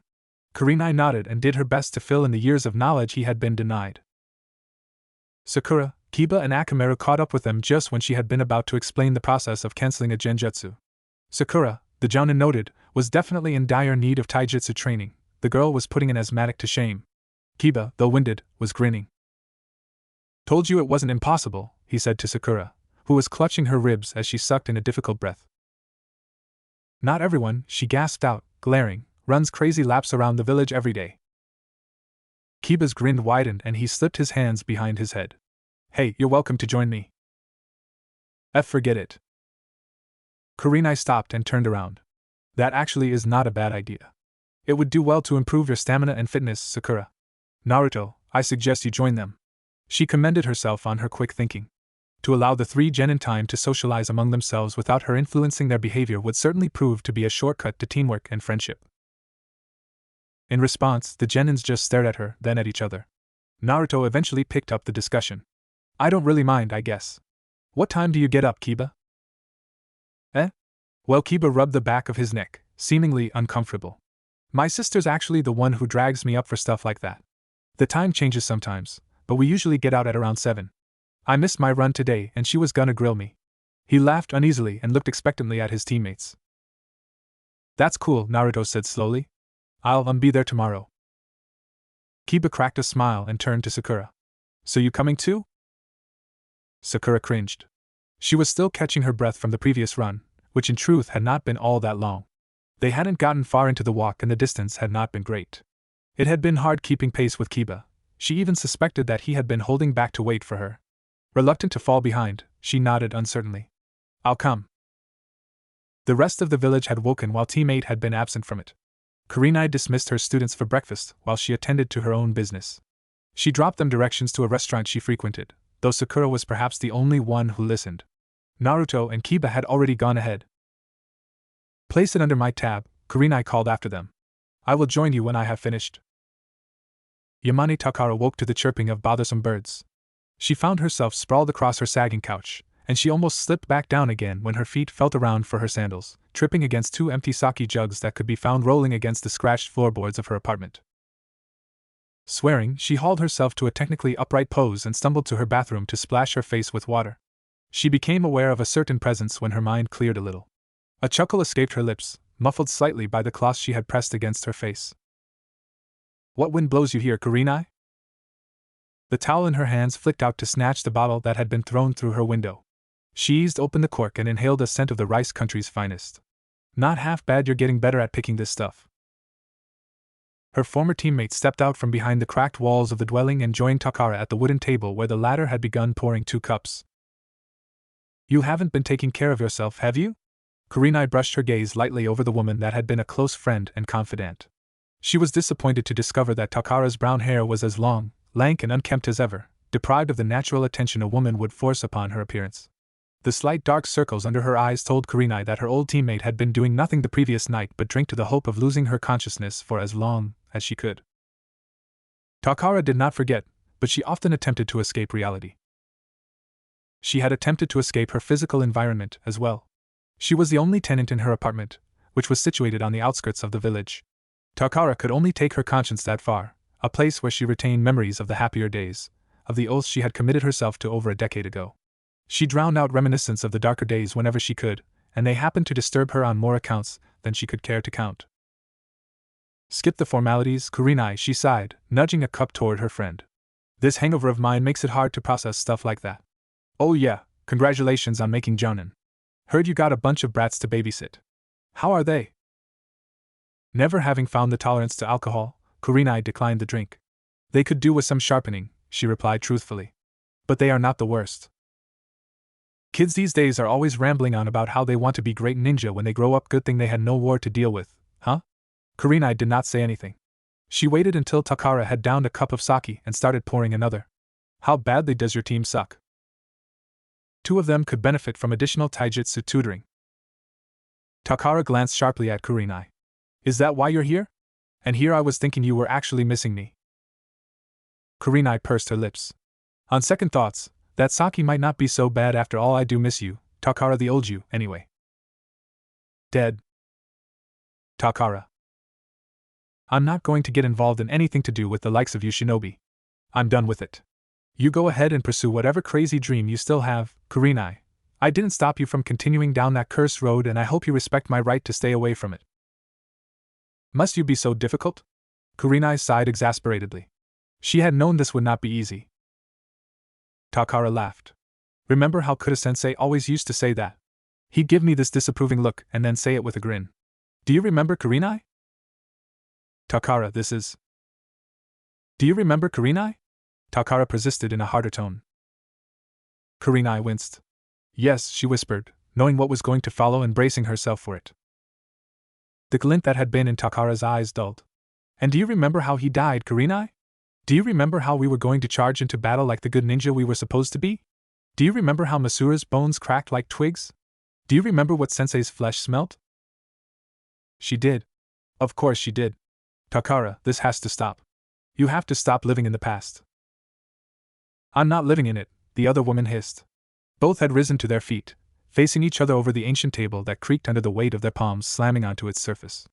I'm running away from it. You really think putting up that smile over all else will work, Kurenai? It doesn't. Trust me, I've tried and it doesn't goddamn work. She heaved in a deep breath and sat down, shakily emptying the sake gourd into her mouth. I'm done with being a kunoichi, Kurenai, she said in a softer tone after she had wiped her mouth. I'm done. I'm not going to teach your students. Go find someone else. Get Guy. He'll do it if you ask.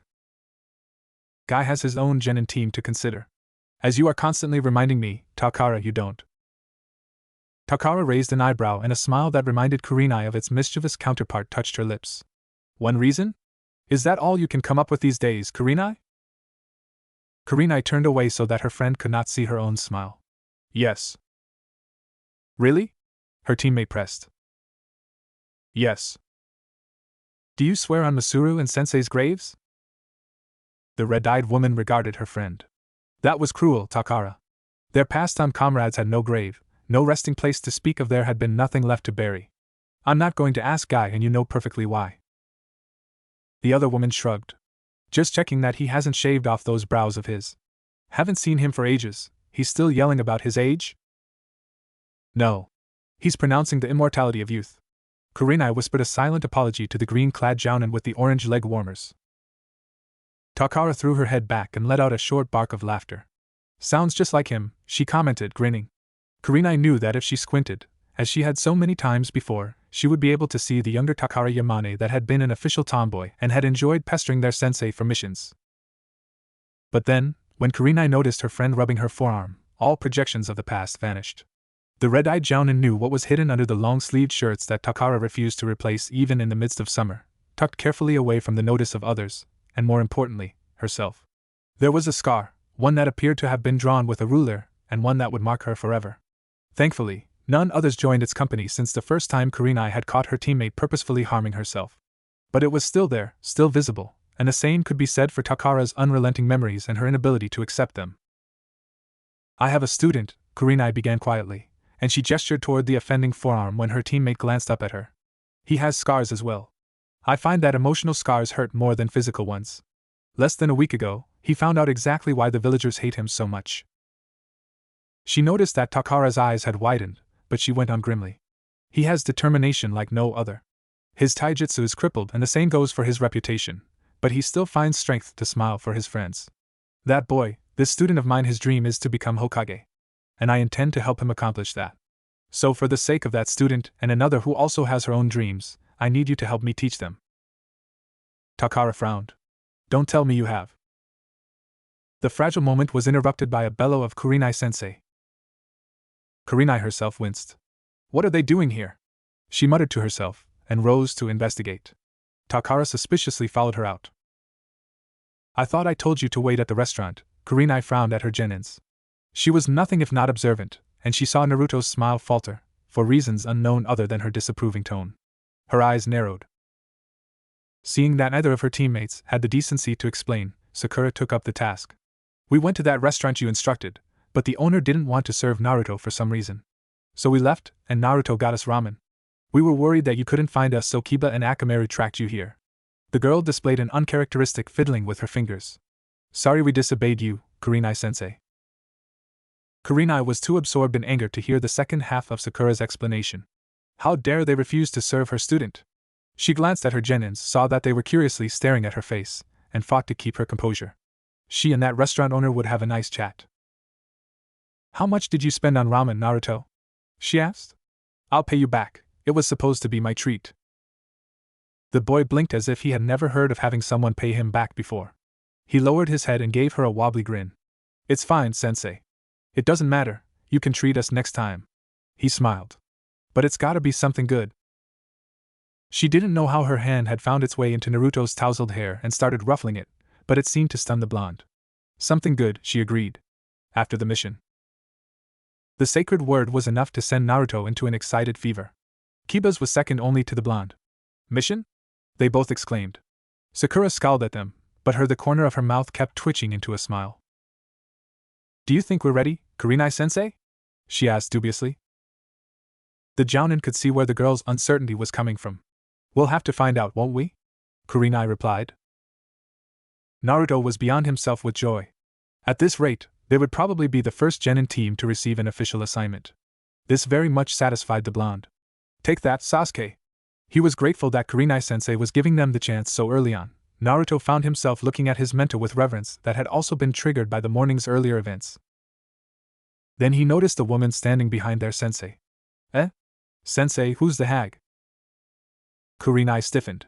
Takara held no specific loathing toward Naruto. She hated the nine-tailed fox, but she did not hold much against its jailer.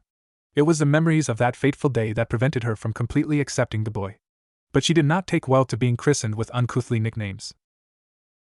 Who are you calling hag, you brat? She spat. In a flickering motion that informed Kurenai that her teammate's taijutsu had not regressed at all, she was standing behind Naruto with a hand pressed firmly on his head, forcing him to duck his head forward. Shows some respect. The sudden movement startled Sakura enough that she let out half a scream, stumbling backward and away from the newcomer until she bumped into Kiba. The Inuzuka boy caught her by the shoulders, his emotions swaying between amusement and dignity. He wondered if he should be standing and watching while Naruto was being openly abused. Akamaru's whine told him that it was perhaps wiser to stay put. The small dog slipped into his master's jacket. What's wrong with Akamaru? Sakura asked, having felt the warm bundle wiggle its way up Kiba's front. She had taken a liking to the puppy, and she scratched Akamaru's chin in an attempt to offer him comfort. Chakra? Kiba questioned quietly. Akamaru whimpered. No, but she's stronger than Kurenai-sensei. Eh? Kiba stared at the woman, who was currently holding off Naruto's struggle to freedom with ease. The Inuzuka shifted his gaze to Kurenai. Hey sensei, just who is that woman? Kurenai glanced at her charges. Much as she knew Takara did not agree, it would be for the best if the genins associated with her. This is Yamane Takara. She was my teammate in our genin and chunin years. Naruto, at long last, wrestled himself from the woman's surprisingly strong grip. Oh, okay. He stepped back 2 steps and bowed to the woman. Pleased to meet you, hag. Kurenai cleared her throat. It would perhaps be better if she was not responsible for the slaughtering of a new genin. You 3 go ahead first. I will catch up to you later. Yes, Kurenai-sensei, Sakura answered, and she went off, dragging Naruto by the ear. You want me to leave Akamaru-sensei? Kiba asked, pausing. She raised an eyebrow. Are you doubting my abilities as a jounin, Kiba? No. Of course not. Kiba grinned sheepishly and waved once before running off to join his teammates. Takara watched the kids leave, her attention focused particularly on the blondie. She knew that the kid was the demon container. Hardly any adults these days did not. His appearance and behavior belied his status as the QB's jailer. He was a natural troublemaker, which gave Takara the impression that she could get to know this kid too bad. His presence alone seemed to trigger sharper pain than a kunai plunging into her slitted wrists. Him and the girl need the taijutsu training, right? She asked without looking at whom she was addressing. You still have a sharp eye, Takara. Yes, they are the ones I want you to teach. Humph. I told you, I'm not going to teach them not. I'm not going to have anything to do with being a ninja anymore, especially not helping someone else be Hokage. She turned and sauntered toward her apartment. You'd better get going, kids do stupid things when they're excited. Kurenai did not look back. She knew that she had outstayed her welcome. Takara? She asked quietly. What? You may not have realized, but you and Naruto are the same. A chuckle. Oh, trust me, I've realized. Naruto. Oh, hi, sensei. Kurenai smiled down at her young charge. She had drawn alongside her genins to discover that Naruto had been lagging behind his teammates. Kiba and Sakura were not spared curiosity and the slight tinge of concern. However, when they turned their heads for the last time to check on their solitary teammate and saw that Kurenai was accompanying him, they did not look back again, placing confidence in their mentor to put right whatever had bogged down the usually cheerful Naruto. It was to be expected. Kurenai had noticed that Naruto's smile had been of the forced kind. He was quietly upset about the turnouts of the morning. Undoubtedly, the boy had been through abuse of this sort before. However, the hardest blow must have been dealt with the fact that he had been insulted in the face of his teammates. It was embarrassing and more than a little upsetting. If I remember correctly, you want to become Hokage, don't you? The grin returned, and it was less artificial than it had been at first. Yup. Then I'll get some respect. Don't you consider yourself respected? What do you mean? Naruto asked. How did your teammates react to the restaurant owner's rejection to serve you? Well, I dunno, just stood there, I suppose. Then we left together. And you do not consider their willingness to stand by you a show of respect? Naruto was momentarily stunned into silence. I don't know. Kurenai smiled. Perhaps you should look closer to home then. Get it. Ha, gotcha. Oh. That was my face. Idiot. Don't let go of it. Meow. It's getting away again. Akamaru. Pin it down from the other side. Kurenai grudgingly acknowledged that her team needed lessons in stealth. After reporting to the tower, teammate had been tasked with the retrieval of a runaway cat, which coincidentally belonged to the daimyo's wife. Kurenai had been amused. She'd had a similar mission involving the subject's mother, and if she was correct, the ferocious genes tended to pass straight down from mother to offspring. She was, unfortunately, correct. It was amusing to watch her charges storm the forest in search of a feline. Akamaru had cut the search short, but capturing the target proved to be a greater obstacle than they were prepared for. Looking down at her team while they slipped through the muddier aspects of the unknown, Kurenai wondered if the occasional laughter that echoed among the trees meant that her students were somehow enjoying themselves. Even Sakura seemed wholeheartedly committed to the mission. She did not hesitate to leap off Kiba's back when the offer arose to launch herself at the unsuspecting cat. She ended up slipping into a muddy ditch, but quickly picked herself up and rejoined the chase. Are you sure you don't want help? Kurenai called down. She had to squint to discern the grimy genins from the surroundings. Yes. The three genins chorused. Kiba hated the scent of cat, but it often enticed him to pursue it. He shook his head from side to side in an attempt to get the sludge out of his hair. They were going to bring the entire marsh home if they continued on like this. Naruto! The Inuzuka barked. Give us some clones here. This forced a grimy smile on Naruto's face. Flinging dirt from his hands, he formed the hand seal. Coming right up. 5 solid copies materialized by his side, and they charged forward. Kiba launched himself into the fray, and they piled onto the cat. His triumph was short-lived. The cat struggled insistently and managed to open an escape route by piercing 2 clones. Alarmed, it fled from its human prison, and darted straight toward Sakura. Startled, the girl could only stumble backward. The cat snarled and raised a claw. Akamaru leaped off the bank of the marsh, and growled gutturally at the other animal. Deterred, the cat changed its course and landed on a small island of dried mud. The two exchanged territorial barks and hisses. Shaking herself, Sakura drew up a plan in her mind and called to her teammates to prepare themselves. Kurenai watched with a more interested eye. The cat went frantic as a low-level genjutsu enveloped the area. Where Akamaru had been standing was a menacing bulldog 5 times his size. It snapped at the cat and it screeched in fear. Recoiling, it turned tail and raced in the opposite direction. A dozen Narutos came out from the trees, arms outstretched. The shaken cat skidded in the face of the obstruction and frantically looked for another way out. With a yell that made the small animal jump in its skin, Kiba dove forward and caught it in his jacket. Ha! Not so cocky now, are you? Naruto whooped loudly and punched the air, flinging a large chunk of mud skyward. Dirt-matted, filthy and sweaty, the 3 genins and their sensei trudged back to the tower to report their mission. Kurenai had wisely volunteered to carry the shell-shocked feline, predicting several more complaints if she referred the duty to one of her charges. How did your first mission feel like? She asked innocently. The baleful stares told her exactly what her students thought of the mission. It sucked, Naruto declared belligerently. How's catching a cat gonna get me up to Hokage? Kurenai sighed. She had been expecting this question. In addition to acting as the army for their country, a ninja village also acts as a business, she explained. Clients will come to the village to pay for the services of a ninja. These are jobs that the clients cannot accomplish by themselves. More like can't be bothered to chase their cats themselves, Kiba scoffed. Kurenai smiled. That too. Have you studied mission ranks before? Yes, Sakura said before Naruto could even consider the question. There are S, A, B, C, and D ranks, in order from deadliest to easiest. Her answer earned her a nod of warm approval. That's right. The mission you just undertook was a D rank. As if in protest to being undermined, the cat squirmed and meowed in her arms, and Kurenai made sure she kept a gentle but firm grip on the furry disaster. D rank missions involve close to no combat, so the pay is generally low. These missions are usually given to the new academy graduates to foster teamwork among the members. She could not resist a grin. As you three have discovered. Getting dirty, Naruto deadpanned. Getting stuck in mud. That's teamwork? Well, imagine how things would have turned out. You didn't have Akamaru to track the target, Naruto's clones to do the dirty work, and Sakura to pull everything together.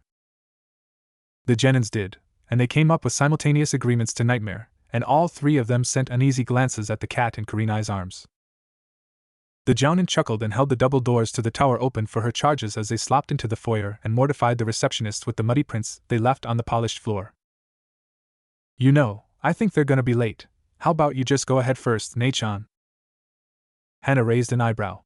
What, you shooing me off, kid? I don't see why you're so uptight about introducing me to your teammates.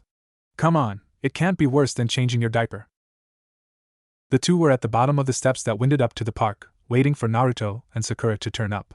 Kiba sat atop the largest of his sister's Himura triplets, watching Akamaru taunted his brother by dipping the occasional paw down at the dog whose head he was perched upon. The larger dog, although recognizing that it was just a mutt, snapped playfully back in retaliation. The first time this had happened, Akamaru had scampered into Kiba's jacket in shock. It wasn't until the dog heaved with barking laughter that the puppy indignantly returned to even the grounds. The run wasn't scheduled until 7, but Hana had insisted they arrive early. Your teammates are considered as guests, Kiba, she'd said last night when he had reluctantly revealed the contents of his training session. It won't do to have them wait. Besides, what's not to say that you'll sleep in again if we leave it too late? Kiba had done more scowling last night than he had the day his mother had seen him off at the gates of the academy with a wet kiss on both sides of his face and a boisterously loud "Don't go anywhere without your sister, pup. Don't know when that monster under your bed will decide to show up, eh?" She'd followed it up with roaring laughter that made all those nearby turn their heads to stare, and although he'd only been 8 at the time, Kiba learned the meaning of embarrassment faster than anyone his age. It had been the first and last time he had allowed Sun to escort him to the academy. Because of that incident, whenever the words monster and bed were used together in the same sentence, all eyes automatically strayed to Kiba. Hey, Kiba. He glanced at his sister. What? It'll be fine, it's not like I'm going to bite them. You sure about that? He teased. She smiled. Are you? He jammed his tongue out, and she raised an eyebrow at the childish gesture. I don't suppose you remembered to brush your teeth this morning, did you?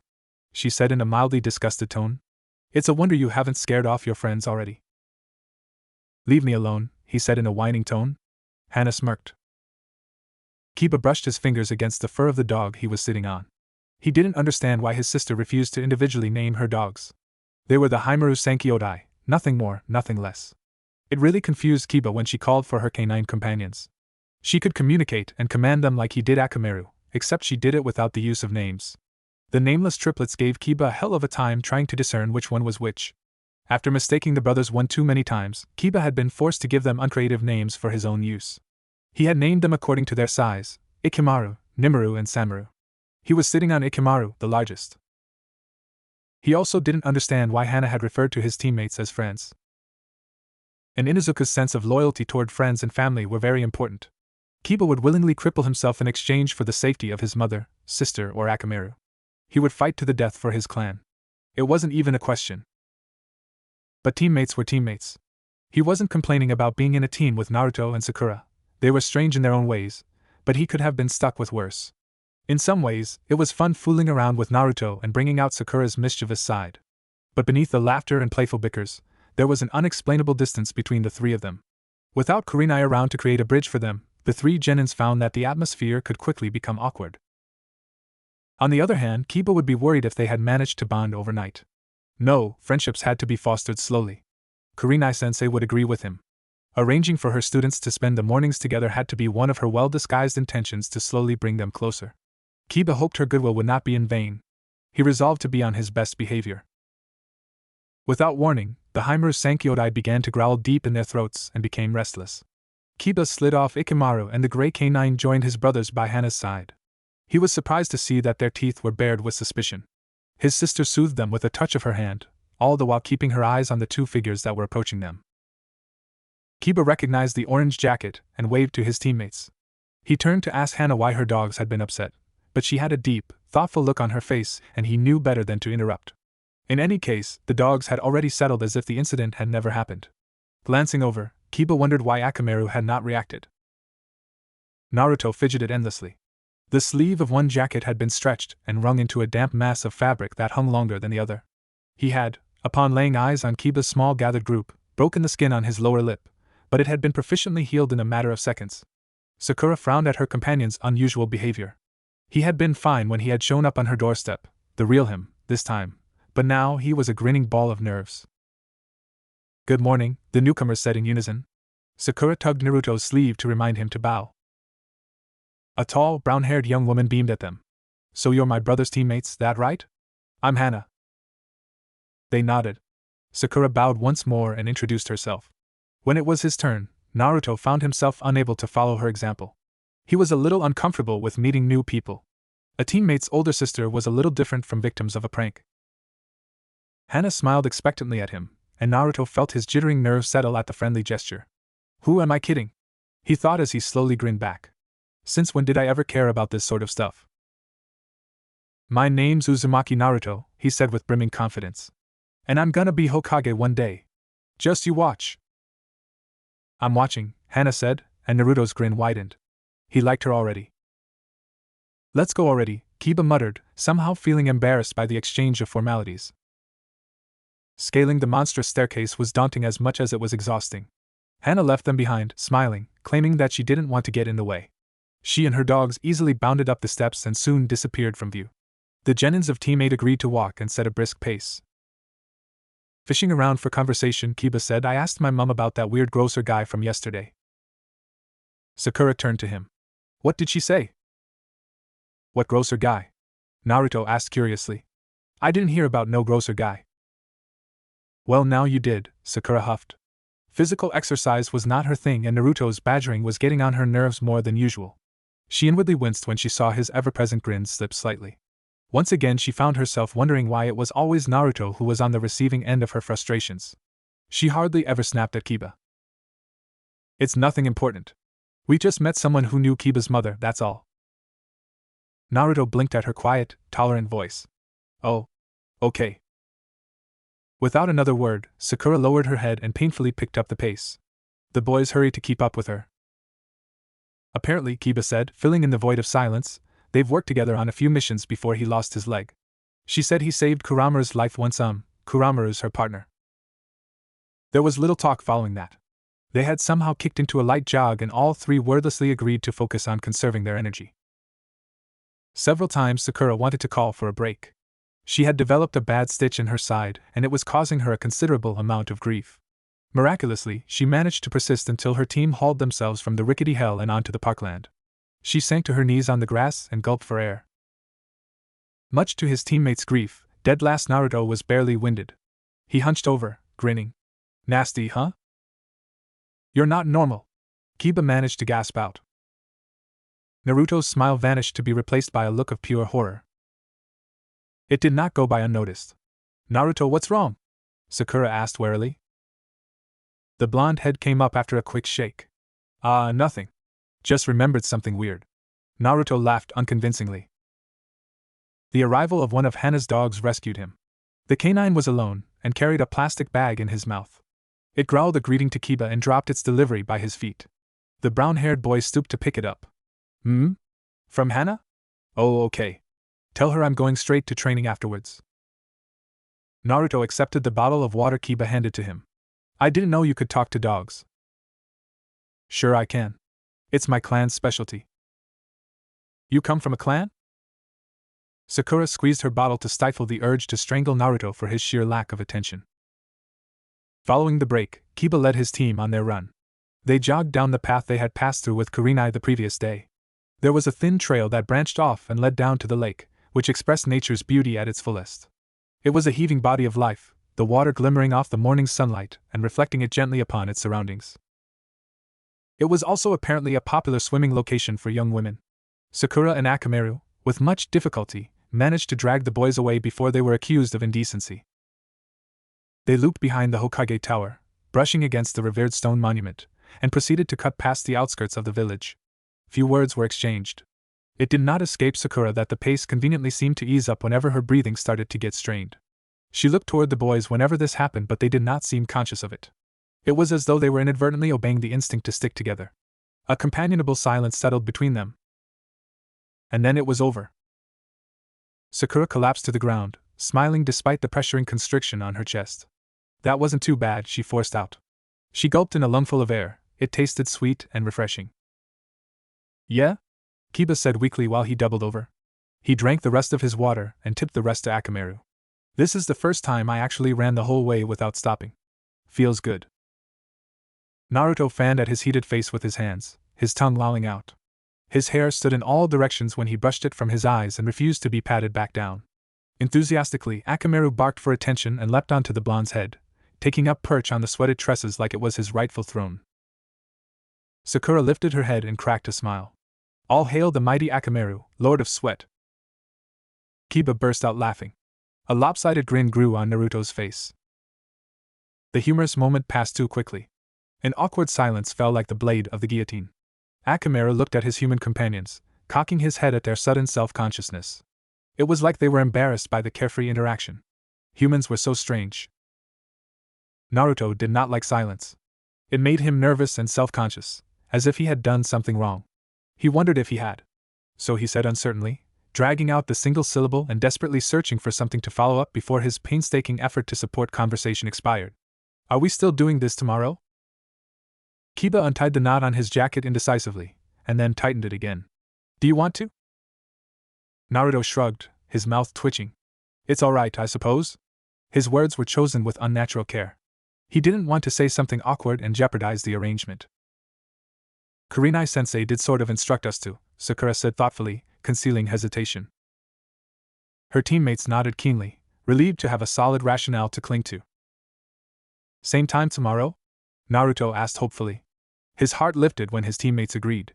A firm grin was returning to his expression. We still have an hour before we have to meet up with Kurenai-sensei. Do you guys want to get ramen? My treat. Kiba opened his mouth but was beaten by Sakura. Well, I was actually looking forward to getting home and getting a change of clothes and pick up a shower, she said, and this caused the boys to glance down at their clothing, grimacing. Oh. Naruto winced inwardly. Idiot, he berated himself. He had rushed headfirst into the opportunity too hastily. Sakura and Kiba might not be as eager as he was to establish a concrete friendship. They didn't have to deal with being alone. Sakura saw her blonde teammate's shoulders drop slightly, and she bit her lip. She had been trying to be a little nicer to Naruto. After all, he had tried to help her several times and he was actually quite good company when his big mouth was closed. You can treat us tomorrow, she suggested in a somewhat brighter tone. Naruto's face lit up with another grin. No problem. Still smiling, he gently easing Akamaru off his head and placed him on the grass. So I'll see you guys later? Don't be late, Kiba said. Am I ever? No doubt about it. Naruto shoved his hands into his pockets, pouting. Right. The three of them started to separate, taking their own paths. He waved once and then turned to head down the staircase. Then he paused and turned back. Hey! Kiba! Sakura! They turned quickly, as if they had been waiting for a final goodbye. What? Sakura called across the empty square. I forgot where we're supposed to meet Kurenai-sensei. Idiot. Sakura shook her head and was grateful that Naruto was not within hitting distance. She said, her voice trailed off there. She glanced over at Kiba but met only his expectant gaze. Her brow puckered into a frown. I don't think she told us. Kurenai was a light sleeper, as some witty jounins tended to claim was the cause of her strangely colored eyes, and so she was well out of her sleeping kimono and slipping into her usual attire when the Chunin rapped his fist sharply against the thick wooden door of the house her parents had left her before killing themselves in a furious struggle during the Third Great Ninja War. Barely any words were exchanged between she and the dark-haired Chunin except a Hokage-sama would like to see you. Kurenai merely nodded, and the man snapped into a standard bow to one's superiors before he shunshined away. Kurenai gave her hair a quick brush to make it more presentable and ducked into the kitchen to snag an orange from the fruit basket. In minutes, she was tossing orange peels into a nearby disposal tin and proceeding to the Hokage's office. The pair of Chunin standing guard outside bowed and opened the doors for her. Kurenai nodded in acknowledgement and strode into the room as the double doors snapped shut behind her. You called for me, Hokage-sama? The third Hokage lifted his gaze from the paperwork piled before him. The edges of his eyes crinkled in a welcoming smile. Yes, I did. Thank you for fulfilling an old man's request so promptly. Kurenai did not know an appropriate reply that would not instate offense, so she bowed her head. Sarutobi folded his hands before him. A new season has begun, and there are several reservations to be made. I summoned you to clarify if you had particular preferences for a training ground. Be as it might that Asuma, Kakashi and Guy have already named and certified their preferences. It would be rather inconvenient if other teams were to interrupt your training. Do you agree? I do, Kurenai answered. I had been planning to drop by later today to confirm a similar matter. Is training ground 27 available? She had already gathered her thoughts on her preference the previous night, and had opted for a location that did not differentially appear to be closer to either of her genins' homes. It would not be fair to either of her charges if the others merely had to travel a short distance for training while the other had to suffer from early morning rises. Shifting through a file and puffing on his pipe, the elder man nodded. 27 is currently unreserved. I take it that you intend to put teammates' name down for a season? Yes. Training ground reservations could only be made for a season to provide squads that had been declined their first choice a second chance to assume temporary possession of their preference. It was also unwise for shinobi to grow accustomed and expectant of any matters, including that of terrain and scenery. It was foolish to train beside a lake for a year, focusing on specific water jutsus, and then have efforts crushed when they were sent to a mission in Suna. Sarutobi nodded and picked up a pen to fill in a form. Kurenai remained silent as the Hokage's pen scratched across the surface of the paper at a practiced pace. The third was not a man who strictly followed protocol, so she suspected that she had not been summoned purely for the sake of training ground reservations. Such small matters could be arranged for later when they reported for a mission. The red-eyed Jounin came to the silent conclusion that no Hokage would willingly invite paperwork. The third expelled regular clouds of smoke, and Kurenai realized that, though they did not get along particularly well, Asuma and his father used the same brand of tobacco. It is done, Sarutobi said, and closing the file, leaned back into his armchair. Kurenai waited. The Hokage regarded her. How is your team coming along, Kurenai? I thought so, she mused. They are developing at a steady pace. As for Naruto. Sarutobi raised an eyebrow as her voice trailed off. Has something happened to him? She shook her head. No. However, it has come to my attention that his personal well-being does not appear to be sufficient. Though he was well informed of such, the third nodded. Please elaborate. Kurenai's brow furrowed. For starters, his regular diet appears to consist mainly of ramen and meals at Ichiraku's. His meals lack the vegetable sort, and I can only assume that it has stunted his physical growth. Another matter that concerns me is she decided that sloppy was not the word to use in front of the village leader. His understanding of taijutsu is rather unfeasible for one who has been put through the standard academy lectures. I understand that, as one who tends to seek trouble, he may not satisfy the average knowledge of ninjutsu and genjutsu, but as taijutsu is a physical portion of the syllabus, I doubt Naruto would lack interest in the subject. She allowed a rueful smile to touch her lips. For all I see, the boy also lacks the ability to sit still. Sarutobi nodded slowly. He knew all of this. Naruto often sought his companionship, having been deprived of the attention of those his age. Sometimes, when the boy was in a talkative mood, he would explain how he had attempted the standard pranks on his Chunin instructor, and when the Hokage prodded carefully, the blonde would unwittingly reveal that his teacher had somehow forgotten to oversee his shuriken practice. In compensation for his subordinate's forgetfulness, the third often accompanied Naruto in his occasional studies. It seemed that it had not been enough, as Kurenai had pointed out. Naruto had been handicapped from the beginning, and it was rather difficult to heal old wounds. Kurenai, he said, and the Jounin raised her gaze to meet his when she sensed the serious tone in his voice. I trust that you would only wish for the best of your student. While I have attempted to lessen Naruto's lack of proper instruction, it appears that I have not altogether been successful. Why didn't you punish the instructors? Kurenai inquired quietly. The third gave a small smile. Though I am reluctant to enforce discipline on my subordinates, I am willing to put the older practices to action if anyone breaches the laws I have set. However, by subtly depriving Naruto of teacher-to-student tutelage, the academy instructors have not broken any laws that are currently in place. The villagers resent Naruto for his uniqueness, and even I do not have the power to change the way they think. Kurenai said nothing, though her eyes had somewhat risen in the crimson shade. A sliver of remembrance filtered into her mind from the previous day. Naruto, tell me, do you feel lonely? It was impossible not to notice the painful grief that had exuded from the boy, or the killing intent that had accompanied it. It had been a very brief lapse of self-control, but Kurenai had felt it. The hairs on the back of her neck had stood on end as the wave of hatred swept by, and she had been grateful that they had not been among the majority of the village population. She had seen Naruto's shoulders tense and clench at a memory that had obviously brought him pain. She had been afraid that Naruto, beneath the layer of controlled grins and laughs, hated those that taunted his existence. But then he had calmed and the moment had moved on for the more positive turns. Kurenai had carefully steered him away from darker thoughts and onto safer ground. It's not like he can be blamed for his less than friendly thoughts, the Jounin thought on a bitter tone. She herself had been enraged at his recollection of his genin years, and it was understandable that Naruto had not been fond of the moment. Kurenai, Sarutobi said, watching her carefully. She snapped her gaze back to him. As you are Naruto's sensei, I leave his welfare in your capable hands. She bowed her head. Yes, Hokage-sama. She glanced at the wall clock behind the Hokage's desk and discovered that she had a little less than 15 minutes to meet her genins. She smiled faintly and wondered if they would knowingly accept the challenge she had silently proposed to them. Excuse me, Lord Hokage, but if there is nothing else I would like to take my leave. I am expected in a short amount of time. It seemed to shatter a spell that had warped into existence. The third leaned back in his armchair, resuming the face of the Leaf's strongest shinobi. Ah, yes, I do apologize for keeping you in an old man's company for so long. He smiled at her. I trust it was not an endearing experience. I found it very enlightening, Kurenai replied, smiling in return. She bowed and reached for the handle of the door. And Kurenai? She paused and turned slightly. Please take care of Naruto. She inclined her head in his direction. I will do my best. Sakura brushed back her hair and inspected her reflection in the mirror. What do you think, Akamaru? She asked, bending down to the puppy's level where he sat on her bed. Kiba had insisted that Akamaru stayed with her, so without a doubt, he still remembered the last time she had tried to look for their sensei.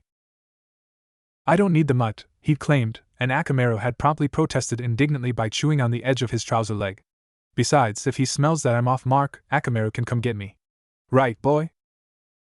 Although she had sputtered her gratitude, much to the interest of an amused Naruto, it didn't begin to cover her relief. Akamaru barked once and Sakura could almost predict his meaning. Kiba's going to beat us there if we don't get going. She laughed and picked him up, plucking a grape for him as she passed the kitchen. Her father had already left for work, and her mother for shopping, so no one was there to wish her a good day and a precaution to keep her clothes clean when Sakura locked her apartment and paused on the doorstep to allow Akamaru to extract his muzzle from her shoulder and sniff around. When it appeared that he had picked up the scent, she let him jump to the ground and lead the way. She lowered her head as she walked, following the white blur that darted ahead of her, expertly weaving between legs in a fashion that Sakura could not have dreamed to imitate. The morning runaround with Kiba and Naruto had forced her realize that she was severely deficient in her physical abilities. Kiba had been able to keep pace despite his constant complaints and cursing behind his sister's back, and even Naruto seemed not to have been winded after. It had been a test of endurance, and she had failed miserably. Akamaru suddenly growled and left her line of vision. Sakura's head snapped up in time to see a blur streak by the corner of her eye. Akamaru? She blurted, and looked around for the puppy. She did not want to be the one to tell Kiba that she had lost his dog. Much to her relief, Akamaru was standing just a few feet away from her, wagging his tail and glaring in a way only a canine could. He had a small packet clenched in his teeth. Sakura stared. Nice reflexes, pup, a deep voice said to her left. Can't say the same for you, Sakura, was it? She flushed as she turned to bow to the speaker. Good morning, Tanaka-san. The Jounin turned grocer raised a hand in greeting. He chuckled when she attempted to return the paper bag he had thrown. Keep it. It's for you. For me? She asked, surprised. She peered inside to discover that it contained an assortment of sweets. No wonder Akamaru had reacted so quickly, she thought. Remembering her manners, she bowed once again to Tanaka. Thank you. He waved it away. Off to training? That reminded her. Oh, that's right, I have to get going. Sakura decided not to ask Tanaka about the gift. Something about the man didn't quite qualify him for a stranger, although she had only conversed with him once before. Right, Tanaka said. He reached to the side for a crate of apples and threw one to Akamaru, who caught it in mid-tumble.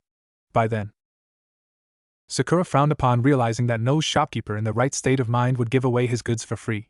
But then, Tanaka Noboru was like no grocer she had ever come across before.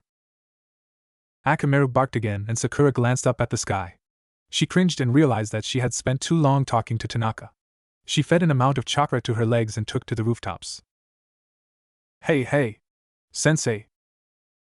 Kurenai snapped her book shut and leaned over the edge of the branch she had been sitting on to see an orange-clad figure waving his arms up at her. She smiled and slipped the tome into her pouch. You're first again. Naruto grinned and leapt onto the branch above the one his sensei occupied. He sat on the end of it, his legs dangling down, so that he could see Kurenai where she was leaning against the side of the trunk. You made us track you again, he accused. I did, didn't I? But why? A shinobi must be aware of his surroundings and his situation. One cannot immediately assume that answers are automatically supplied. Seeing her pupil's blank expression, Kurenai explained in simpler terms. I don't want you to rely on given information, Naruto. Sometimes you have to notice things on your own and decide on the best course of action. The blonde genin nodded slowly. So you're saying that I should try and figure out things for myself sometimes? Correct. Oh, I get it now. Kurenai nodded. Do you think you can remember it long enough to explain to Kiba and Sakura in your own time? Why can't you tell them yourself, sensei? Naruto frowned. Even he knew why no one ever asked him to remember anything important. As Kurenai opened her mouth to explain, he waved his hands in front of him. Wait a minute! Don't tell me yet. Let me figure it out myself. His arms crossed over his chest and his lower lip jutting out as if he were pouting. He was, in fact, trying to concentrate. The jounin snapped her mouth shut and complied with a slight smile on her face. Naruto learned his lessons quick. He had undoubtedly fostered his quick thinking during the pranks he pulled. It took sufficient skill to avoid the hot-headed chunins, and sometimes even A and BU, that were dispatched to deal with his antics. Kurenai's expression darkened minimally as her mind swerved toward the better treatment Naruto could have received in the academy. The boy was not, by any chance, lacking in intellect. He was very bright, and Kurenai was displeased to note that he could have learned more from his instructors. The Kurenai-sensei? She looked up. Did you figure it out?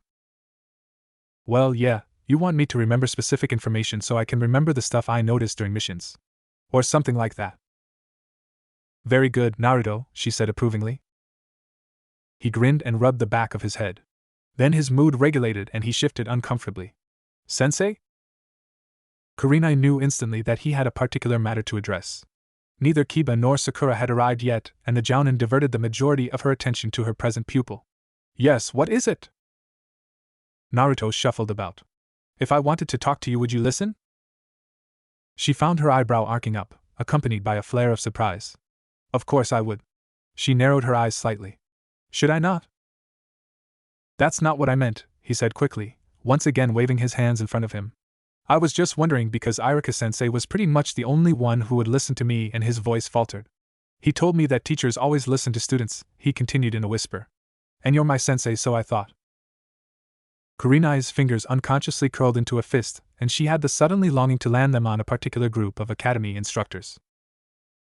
Naruto, she said in a firm voice, causing him to look into her serious eyes. Yumino Irika was right. I am your sensei. If you have any doubts or feel the need to talk to someone, I want you to know that you can always come to me. And don't forget about your teammates. Is that clear? She asked sternly. He nodded. One last time, Naruto. Being in a team means that you are not alone. Yes, Kurenai-sensei. Satisfied though still fighting off irritation at certain chunins, Kurenai leaned back into the trunk of the tree. Now what was it you wanted to discuss? The corner of his mouth twitched. Me. Before Kurenai could inquire, he went on. I know that there are lots of problems with me. Like you know? Naruto shrugged a little uncomfortable. I could never break out of a genjutsu properly at school. My taijutsu stinks and I only know a few ninjutsu. He paused. And I'm short. Kurenai stared at his candid confession. Well, at least he was honest. Genjutsu is my specialty, and I know that some people are naturally talented at the art, while others cannot perform it at all. Naruto, don't be too concerned about your inability to release yourself from a genjutsu.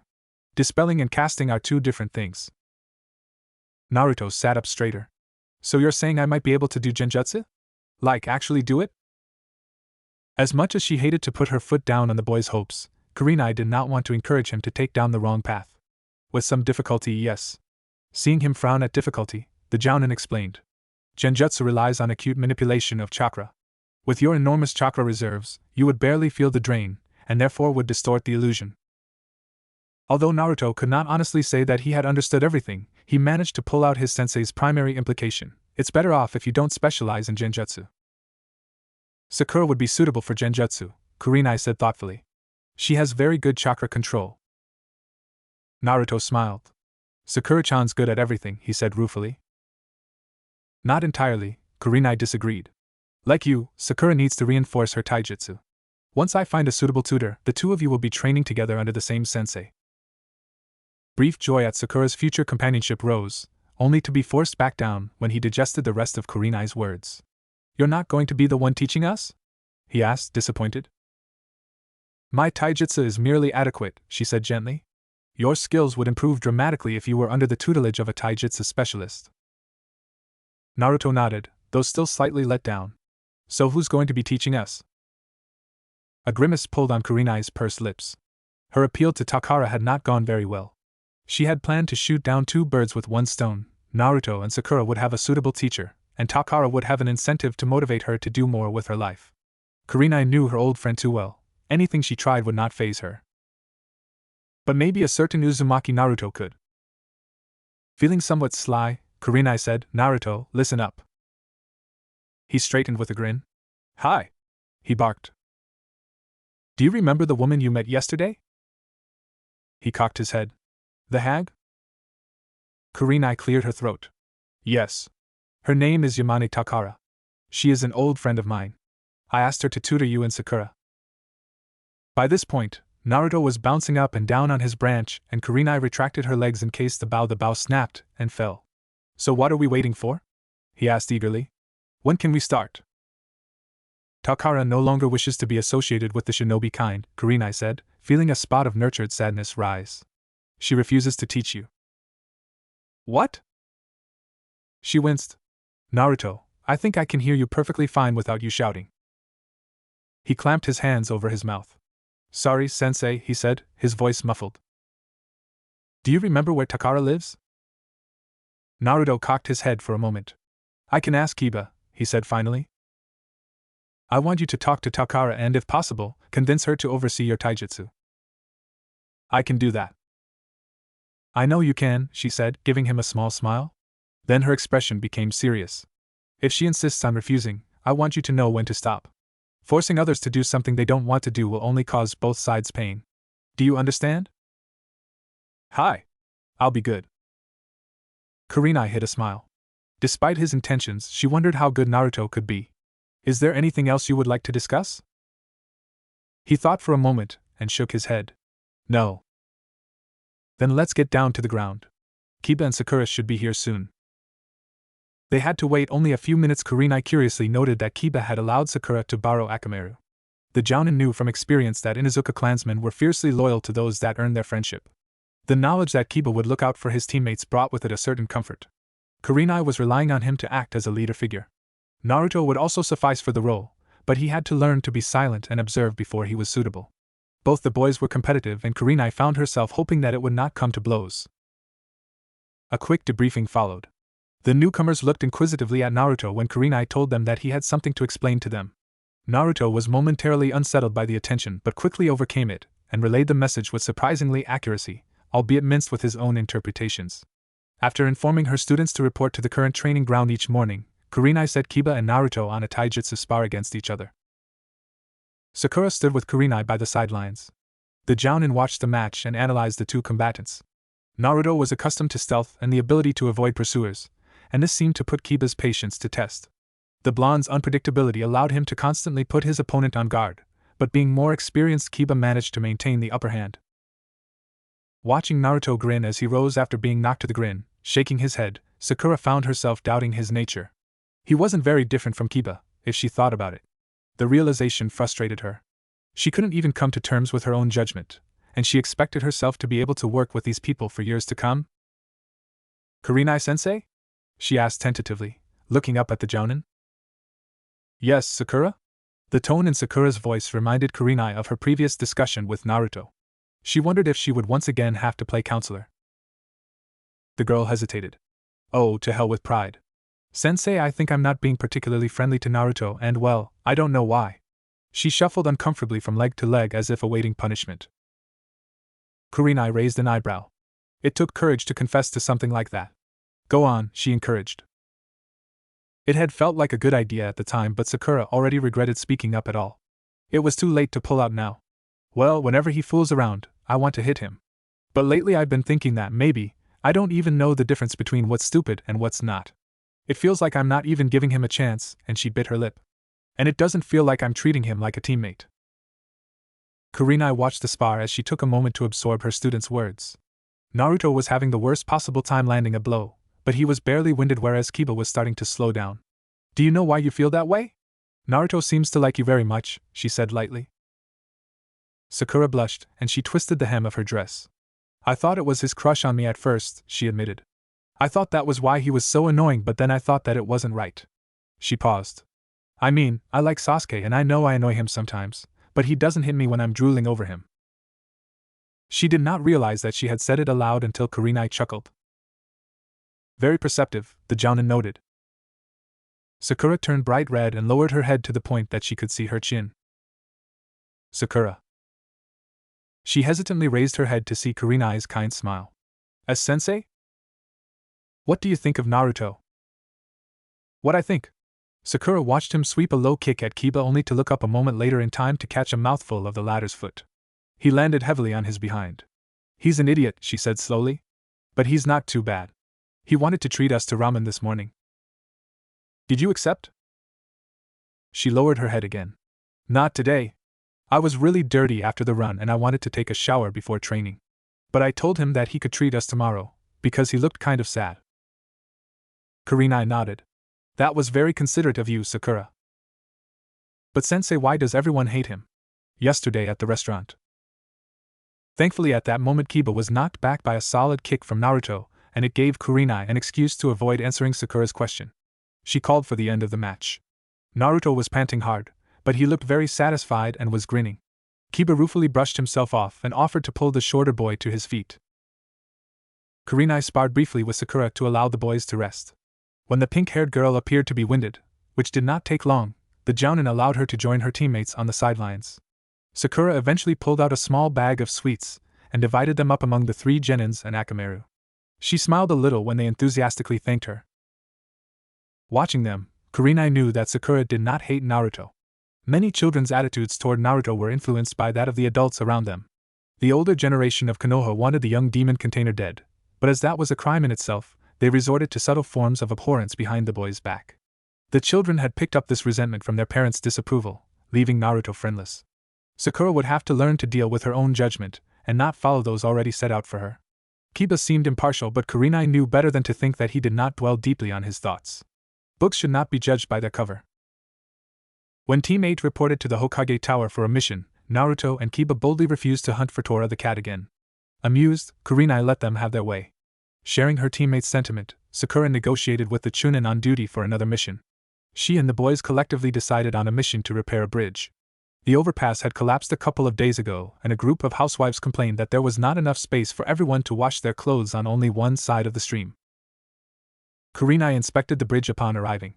Most of it was still intact, but the gaping absence of several logs of wood in the center of the bridge was wide enough to be a bother.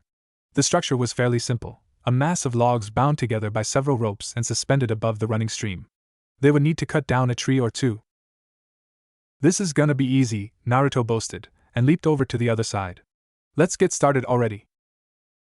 Kurenai smiled faintly at her student's enthusiasm. First, we'll need logs. Kiba and Akamaru, I'm putting you in charge of that, she directed. Naruto, send some clones to carry the logs here. Measure the length required and cut them up accordingly. Sakura, come with me and I'll show you how to bind the rope. Kiba grumbled as he slid back the sleeves of his jacket. Maybe we should have chosen something else. Come on, lazy! Naruto shouted from across the narrow lake. We can go grab another mission after this one. It also depends how quickly you can get this finished, Kurenai minded. After all, taking too long means that there might not be any other missions left except the cat one. She let a rare grin slide into her expression. But the last time I checked, Kiba, you and Tora were getting on quite well. Perhaps. Kiba looked appalled. Actually, fixing a bridge isn't so bad, he said hastily. Come on, Akamaru. Kiba, Kurenai called after him. Yeah? Watch out for splinters. Will do. She paused, and then in a voice loud enough for Naruto, added, if we have spare time I'll teach you a basic skill that will make learning new techniques easier. Naruto grinned widely. He liked the sound of that. He wanted to learn some cool and powerful and explosive. He cackled inwardly. Any, can you teach us how to make things go bang one day, Kurenai-sensei? I don't even want to imagine what you'll do with that, she sighed. Sakura didn't either. Sensei's not going to teach us anything if you keep wasting time, Naruto, she told him. Get working already. Yash. Kage Bunshin no Jutsu. One more miso ramen, Aji-san. Naruto called loudly to Ichiraku Tuchi. Blinking, Kiba counted the number of empty bowls stacked in front of the happy eater. Remind me never to take you here if it's ever my turn to treat. Yeah, well, I'm hungry. That long run had me beat. It had me beat too, Sakura pointed out dryly. You don't see me shoveling food in my mouth. Hey, I got up early to practice that tree thingy as well. The pink-haired girl blinked. You still haven't gotten the hang of it? Naruto just grinned sheepishly. Tucci placed a steaming bowl in front of his favorite customer. Don't worry about it, Naruto, you'll get it under your belt eventually. Nothing's impossible. He smiled as Naruto grinned back at him, and then dove into his 8th bowl. Sakura edged away slightly to avoid getting bowled over by Naruto's quick arm movements. She thought the tree-walking exercise was actually quite basic and easy to grasp. It had taken her a few times to calculate the correct amount of chakra to apply to her feet, and keep it flowing steadily as she ran up the tree trunk. On the other hand, Kurenai had told her that she happened to have intense chakra control, so she couldn't even imagine how hard it was to Naruto. Kiba had also taken a few tumbles, and if Sakura recalled correctly, he hadn't progressed more than 15 feet, with Naruto mustering a mere 8. Meanwhile, Kiba gloated. I can do it 10 times in a row without a hitch. Awesome, aren't I? Naruto pouted. Ah man. So it's only me that can't do it? That's so not fair. Sakura raised an eyebrow. 10 times, Kiba? How tall was the tree? For your information, it was taller than the one me and Akamaru cut down yesterday, he boasted. Uh-huh. And what did you have to do to get Hana-san to help you? Not much. Just have to wash. Kiba stopped and slapped his forehead. Ah, damn it. Sakura smirked. She was starting to see the joys of teasing someone, instead of being on the receiving end. After the meal, Naruto took out a green, frog-shaped wallet and put it on display for his companions. Meet Gama-chan, guys. Gama-chan, Kiba said in a monotone, the corner of his mouth twitching. You have a flair for naming things, Naruto. Really? I think so too. Sakura was slightly mortified to notice that paying for the meal had almost depleted Gama-chan's contents. It was no secret that Naruto was an orphan and lived off the allowance he received from the village's support network. Given how many bowls of ramen he had consumed, he was in no position to be paying for his teammates. So why did he look so happy? At that moment Naruto turned his head to give her a curious look, as if he had felt her gaze on him. Did you like Ichiraku's, Sakura-chan? She wondered if anything short of a positive answer would embarrass him. She didn't want him to feel obliged to take them to a higher-class restaurant. With a vague smile, she said, the teriyaki ramen was nice. He gave her a bright grin. There was a noticeable spring in his step. He suddenly remembered. Akiba? Yeah? What's up? You know that creepy woman from a couple of days ago? Sensei's old teammate? Kiba cocked his head. What about her? Naruto grinned sheepishly. Asking for a favor tended to paint one side of a person with embarrassment. Well, Kurenai-sensei told me that she was going to get her to teach me and Sakura some taijutsu and… Really? Sakura interrupted hopefully. Yeah, but she doesn't want to teach us. Seeing Sakura's shoulders slump dejectedly, Naruto vowed that, no matter what it took, he would get Yamane Takara to teach them. Kiba frowned. That's not very nice. Let's go nag her. Naruto blinked. What now? We have to meet up with Kurenai-sensei in half an hour. We'll be back by then, the taller boy said confidently. With a single swipe that somehow managed to hook onto both his teammates, he dragged them after Akamaru, who had bounded ahead to lead the way. She blamed Kurenai. Ah, come on, hag. Good deeds give you less wrinkles. Naruto. I don't think that's helping very much. Come on, come on. It's not nice to leave someone in need. Please? Yes, she blamed Kurenai. Shut up. Takara erupted. It worked. For 10 seconds. The boy dressed in outrageous orange frowned. Why won't you teach us? He asked. He pulled out a chair and raised a leg onto it, hoping to intimidate the woman. Naruto, Sakura hissed. That's rude. For once in his life, Naruto ignored his Sakura-chan. Takara put down her cup and raised her head to meet his gaze. Her dark eyes were ominous. Naruto swallowed, but kept his somewhat dominating position. Slowly, her hand raised and a finger crooked toward herself. Warily, Naruto leaned in. Behind him, Kiba and Sakura held their breath. Akamaru huddled in his master's jacket, only the tip of his nose sticking out. What? Naruto said uncertainly. Their faces were barely an inch apart, their foreheads almost touching. She slammed her head into his with such force that he was knocked back against the wall. Kiba yelled angrily. Sakura caught Naruto by the arms when he staggered into her and tried to steady him. That hurt, he said dazedly. His hitayate had been knocked off and his brow was bruised. What the hell was that for? Kiba demanded furiously. Naruto mumbled something under his breath and pulled away from Sakura, surprising the girl. She would have thought that he would appreciate the close contact she had allowed him. Instead, he snatched his forehead protector off the floor and retied it around his head, all the while glaring at Takara. What have you got against us? He scowled. You blondie, Takara drawled, dangling an empty cup by the tips of her fingers. Why did you become a shinobi? Naruto drew back. He raised a clenched fist. To become Hokage, of course. I'm gonna be the strongest ninja in this village. She stared at him. And then she laughed. The genin was taken aback. What's wrong with you? She continued to laugh. Sakura fidgeted uncomfortably. Why did Kurenai-sensei want this woman to be their taijutsu teacher? There was something about Yamane Takara, something dark and bitter, that unsettled her. Despite appearances, Yamane Takara was dangerous. Not that it made Sakura feel any better. Let's go, she said quietly, tugging at both Naruto's and Kiba's jackets. The boys turned, both glaring, but their gaze softened when they noticed exactly how uncomfortable their teammate was to remain in the older woman's presence. Sakura continued in a mumble, we only have 10 minutes left, let's not make Kurenai-sensei wait. Sakura and Naruto turned back to Takara. Fine. We're leaving, but don't think you've won. As they walked away from the woman, he tossed the last comment over his shoulder.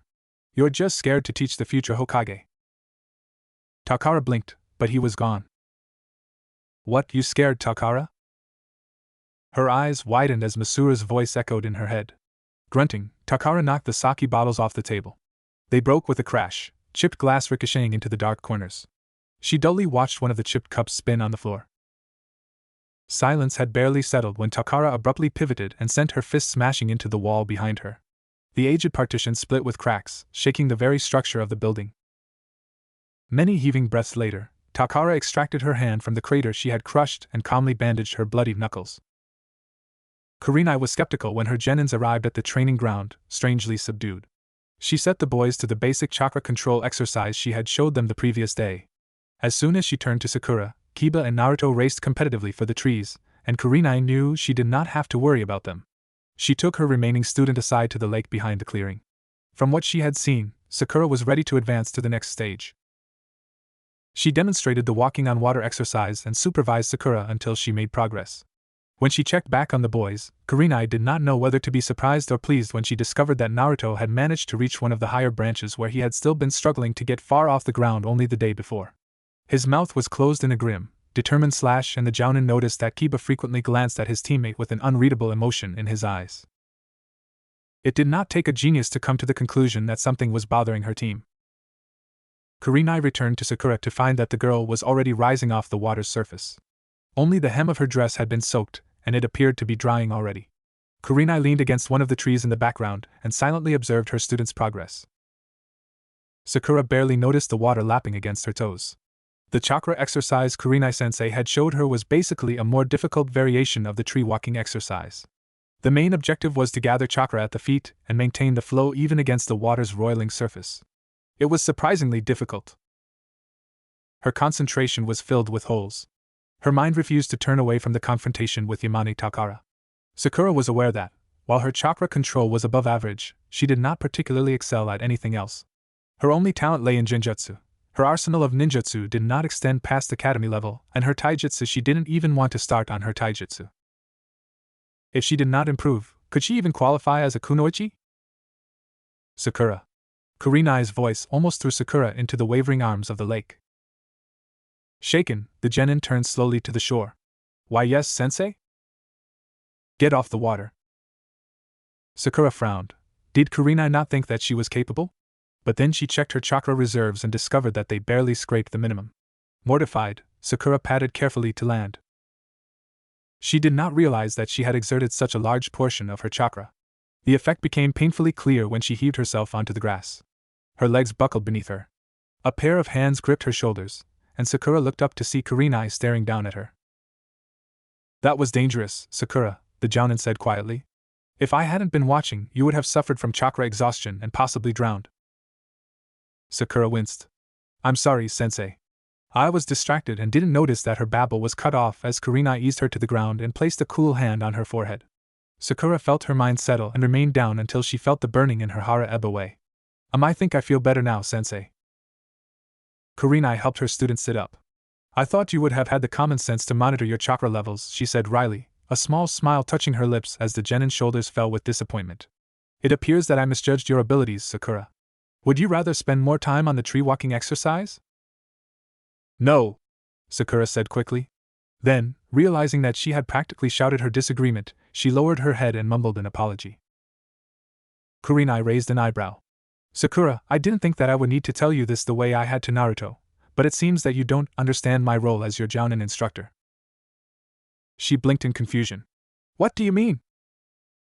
Kurenai lowered herself to sit beside her pupil, her legs crossed. I am not here merely to supervise. I am your mentor. It is my responsibility to oversee your growth and help you along when you need guidance. That means you can talk to me. She looked into the girl's wide eyes. Are we on the same page? She nodded. It amused as much as confused Kurenai to realize that Naruto and Sakura were strangely alike. Sakura turned her gaze to the lake, her eyes glazing over in thought as she pulled her legs to her chest and wrapped her arms around them. Sensei, she said hesitantly in a small voice. Do you think I'm weak? Definitely not. It failed to make her feel better, but it did relieve her of a certain burden. Kurenai-sensei had no problem with her being a minor hindrance, and Sakura's fears of being booted off the team were erased. But Kurenai-sensei, if your role is as our mentor, then what is mine? Kurenai's brow furrowed. Sakura looked lost. Your role, Sakura, she said gently, resting a hand on the girl's shoulder, is as a tactician. Sakura turned to her with a perplexed expression on her face. Naruto's and Kiba's strengths lie in offense, but there is more to a fight than just brute strength, the red-eyed woman explained patiently. Sakura, your understanding of the field and ability to observe an opponent is a great asset. You can guide your team from danger and be their commander when they need you. But that's your job, Sakura said hurriedly. I wouldn't think to replace you. The jounin smiled deprecatingly. Shinobi do not stay in teams forever. Understand that the risks of being a jounin are exceptionally higher than those of the average shinobi. You have to be prepared to be faced with a situation where I may not be there to lead you. You have to learn to survive in your own. Kurenai-sensei. Sakura gasped in horror. Life does not last, Sakura. We're only human. The people you meet will not always be there. Kurenai paused to allow her words to sink in. Of course, there will also be occasions where the three of you will be sent on missions without me, especially when you become chunin. When that happens, I am relying on you to keep the boys alive. You know how thoughtless they can be. Sakura took the hand the jounin offered her, and allowed herself be pulled to her feet. They walked back to the training ground and found Naruto dashing recklessly up a tree, the trunk scarred by many cuts. Kiba watched his progress from the topmost branch and sniggered heartlessly when Naruto somehow managed to lose a sandal, yelped, and fell. A team where careless teammates needed her guidance, where she needed their protection, where their sensei, their mentor, taught her students about life itself, a team where one's survival could depend almost entirely on the actions and decisions of another. Sakura could get used to that. Ah, Naruto. Tucci leaned over the counter to converse with his favorite customer. How was your day, boy? Naruto grinned. It was good. We got given this mission to walk this wild pack of dogs, and there was this big mutt that almost dragged me into an electric fence. But lucky Akamaru got him to turn around, or I would have been toast. The owner of the ramen stand levered himself off the counter to prepare the regular ramen for his customer. That's not quite the life-risking mission I had in mind. Do ninja these days really graduate to walk dogs? Naruto shook his head. Kurenai-sensei says that these missions are important too, he told Tucci, with a small hint of defensiveness on his sensei's behalf. She told me that these missions help us work together better, and that when we're strong enough, we'll be taking missions outside the village. It was not until he noticed Iam's wide-eyed stare that he realized that he had perhaps spoken a little fiercely. He winced and bowed his head to Tucci and his daughter, shamefacedly awaiting his punishment. Ichiraku's was pretty much the only restaurant in the village that was willing to serve the demon fox's container, and Naruto feared that he had blown it again. But Tucci was smiling when he laid a steaming bowl of ramen in front of the boy. It seems to me that you and your sensei are getting on very well, HM? Naruto, relieved, could only grin. Yeah, he said, his voice rising in its usual confidence and loudness. Kurenai-sensei is nice. A plate of steamed vegetables and several slices of beef caught his eye as he reached for his chopsticks. He looked up questioningly at Tucci. I didn't order this, he said, nudging the plate forward. Tucci pushed it back toward him. It's yours, he assured. His young customer frowned, and Tucci made a small gesture. Your sensei came by earlier and told me that she was concerned with your height, he grinned, and the boy's eyes widened. So from now on, my job is to make sure you eat your vegetables and enough meat. Ramen is good, but it thankfully isn't the only thing this old man is capable of making. But She's already paid enough to keep you fed for a season. You'll still be paying for the ramen, though. Tucci watched the blonde, who was staring at his meal with a mixture of emotions that the man had never before seen on the boy's face. You have one hell of a sensei, Naruto, he added, and whispered a silent word of gratitude to the woman. It was about time the poor boy found someone who cared. After a long pause, Naruto slowly picked up his chopsticks and started to eat. Yuhi Kurenai was new to mentoring a genin team, so she could only assume that it was normal for a student to pay his sensei a visit during the night. She raised an eyebrow when she opened her front door to reveal the subdued genin. It had started drizzling lightly a little while ago, and she wondered if her home had been sought as shelter, but then she realized that it was not the sort of thing Naruto would do. After managed to convince him out of his damp jacket, she sat him down in front of the blazing fireplace to warm. Then she went to the kitchen to make tea for the two of them. She knew he was standing behind her, waiting, before she turned to open the cupboard. I went to Ichiraku's. Kurenai nodded and took out a packet of tea bags. He raised his head to look up at her, his gaze somewhat forlorn. Why? He asked quietly, biting his lower lip. I don't get it. Why would you do this for me? Naruto's words were infused with so many unreadable emotions that Kurenai took a long while to compose her reply. She settled on, I'm supposed to look after you. Naruto frowned. So were those guys at the orphanage, he muttered, his hands curling into tense fists. So were the instructors at the academy. So were my parents. He was too distracted to notice Kurenai stiffen. But they didn't, he continued, looking at her although her back was turned to him. They were supposed to look after me. Why didn't they? Why would you? I don't understand. She stuck a kettle under the gushing tap and placed it on the stove to heat. Then she turned around to face her student. What don't you understand, Naruto? She asked softly. She was saddened that a simple friendly gesture would reveal just how broken the boy was beneath his smiles, just how unwilling he was to invest in trust. Everything, he burst out. I've got the damned nine-tailed. He broke off abruptly, his eyes wide with horror. Kurenai reached out and patted his shoulder. I know, Naruto, she said. Naruto nodded numbly. His voice had abandoned him, along with the usual dismay that revealing his true identity brought him. He was too confused. Naruto, look at me, Kurenai said firmly, and he did.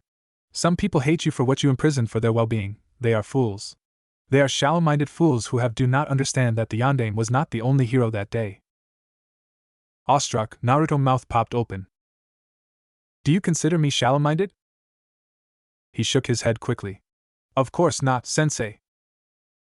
I would hope not, she smiled dryly. You asked me why I felt obliged to look after you. Do I need more reason other than the fact that you are my student? I don't think.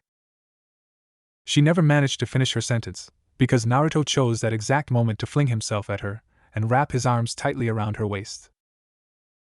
Kurenai staggered back in surprise, trying to remember anything from her years as a kunoichi that would help her deal with an emotional genin.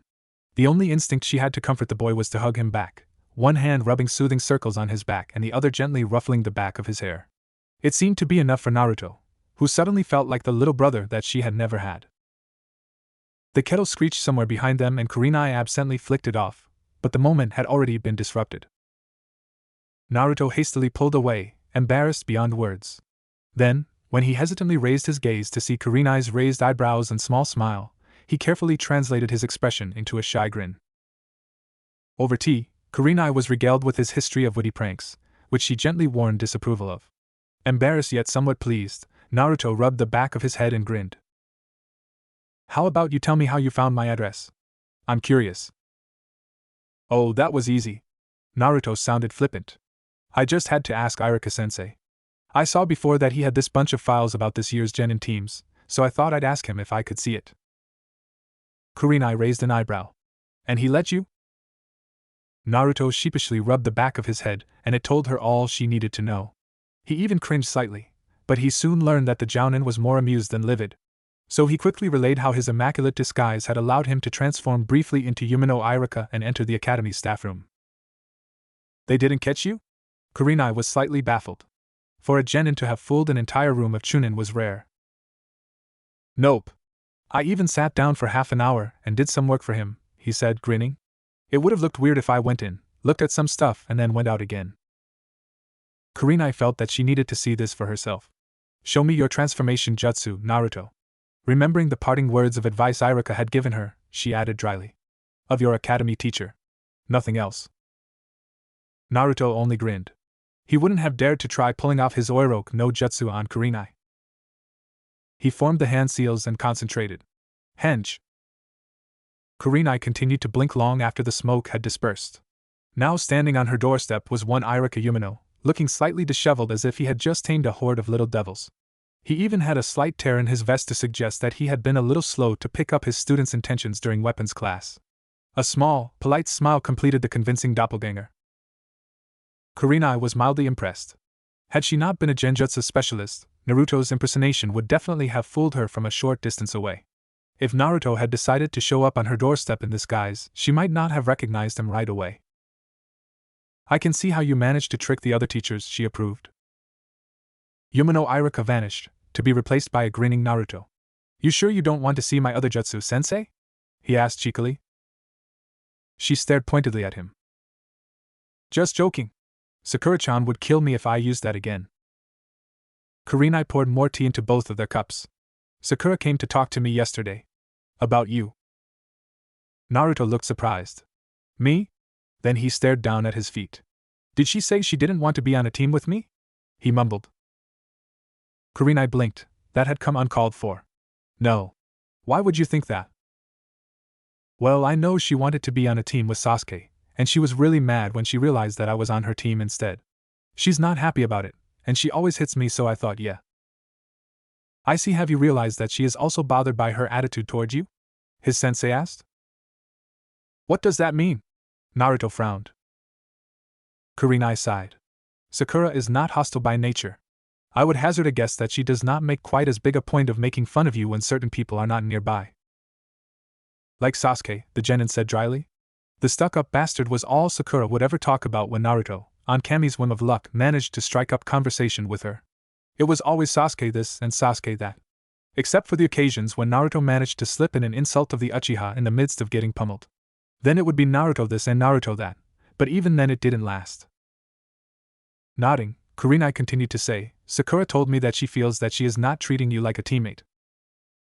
Naruto's head shot up. "She did?" he asked incredulously.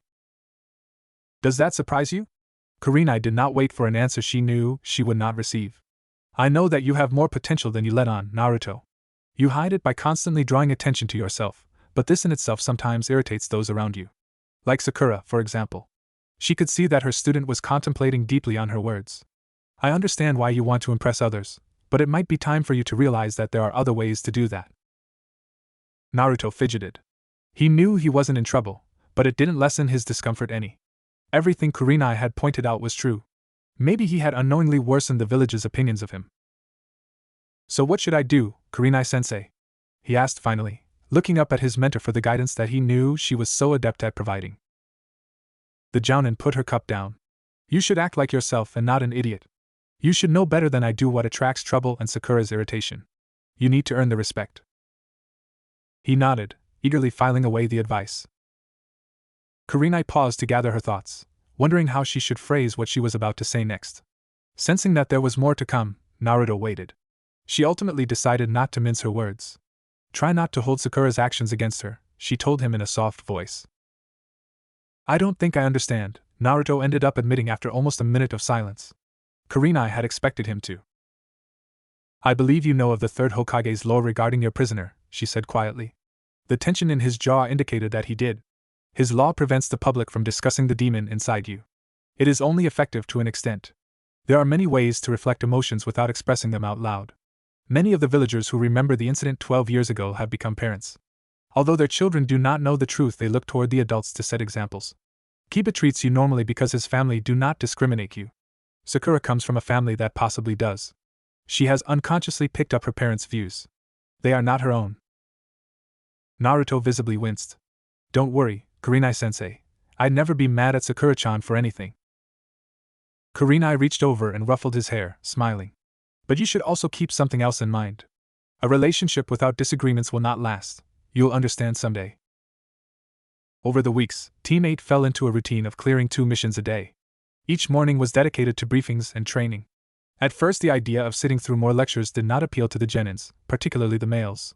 But they quickly learned that Kurenai hardly ever had anything mundane up her sleeve. Naruto learned this the hard way, and quickly resolved to follow the Naruto code of surviving training sessions. Never challenge your sensei to a race on water the day directly after you manage to stay above the surface for more than 2 minutes. Kurenai was satisfied, if not extremely pleased, with her students' growth. She regularly worked with Sakura and Naruto on their taijutsu forms. Takara refused to offer her expertise regardless of the number of times she had discovered Naruto on her doorstep, but Kurenai knew that the boy did not give up too easily. Under her supervision, Naruto gradually developed a form that was solid enough to land steady blows. He still had trouble defending, but he had definitely improved since his first demonstration. Sakura, on the other hand, had near-perfect understanding of the standard taijutsu form, so Kurenai tried to coax her into relying more on her instincts. Hopefully it would also develop an understanding of using force, which the girl unfortunately lacked. Kiba often assisted in his teammates' taijutsu sessions, humoring Kurenai when he and Naruto once took a spar onto the lake's surface. Sakura's attitude toward Naruto had also evened out, though the blonde was not spared the occasional elbow to the gut. Confiding in Kurenai seemed to have broadened the girl's perspective. Being the neutral connection between his teammates, Kiba could notice slight changes between the two. For one, Naruto was quieter and more focused, which at first had confused both his teammates, but they soon came to respect his concentration and input. Sakura was also easier to approach, and Akamaru very much enjoyed the sweets that she brought to training every day. But as Kiba soon learned, good times were not to last. Naruto struck forward with a curled fist, swiping at Kiba's head. The Inuzuka blocked the first blow and dodged the next with a grin. The two circled each other until the taller boy gestured for Naruto to come on. With a grunt, Naruto threw himself into it, jabbing at the waist and, when Kiba darted back to avoid contact, followed it up with a backhand that swept a momentum forward for his left arm. Surprised by his opponent's swift adaptation, Kiba raised a block. Naruto spun around and, pivoting on his hip and left leg,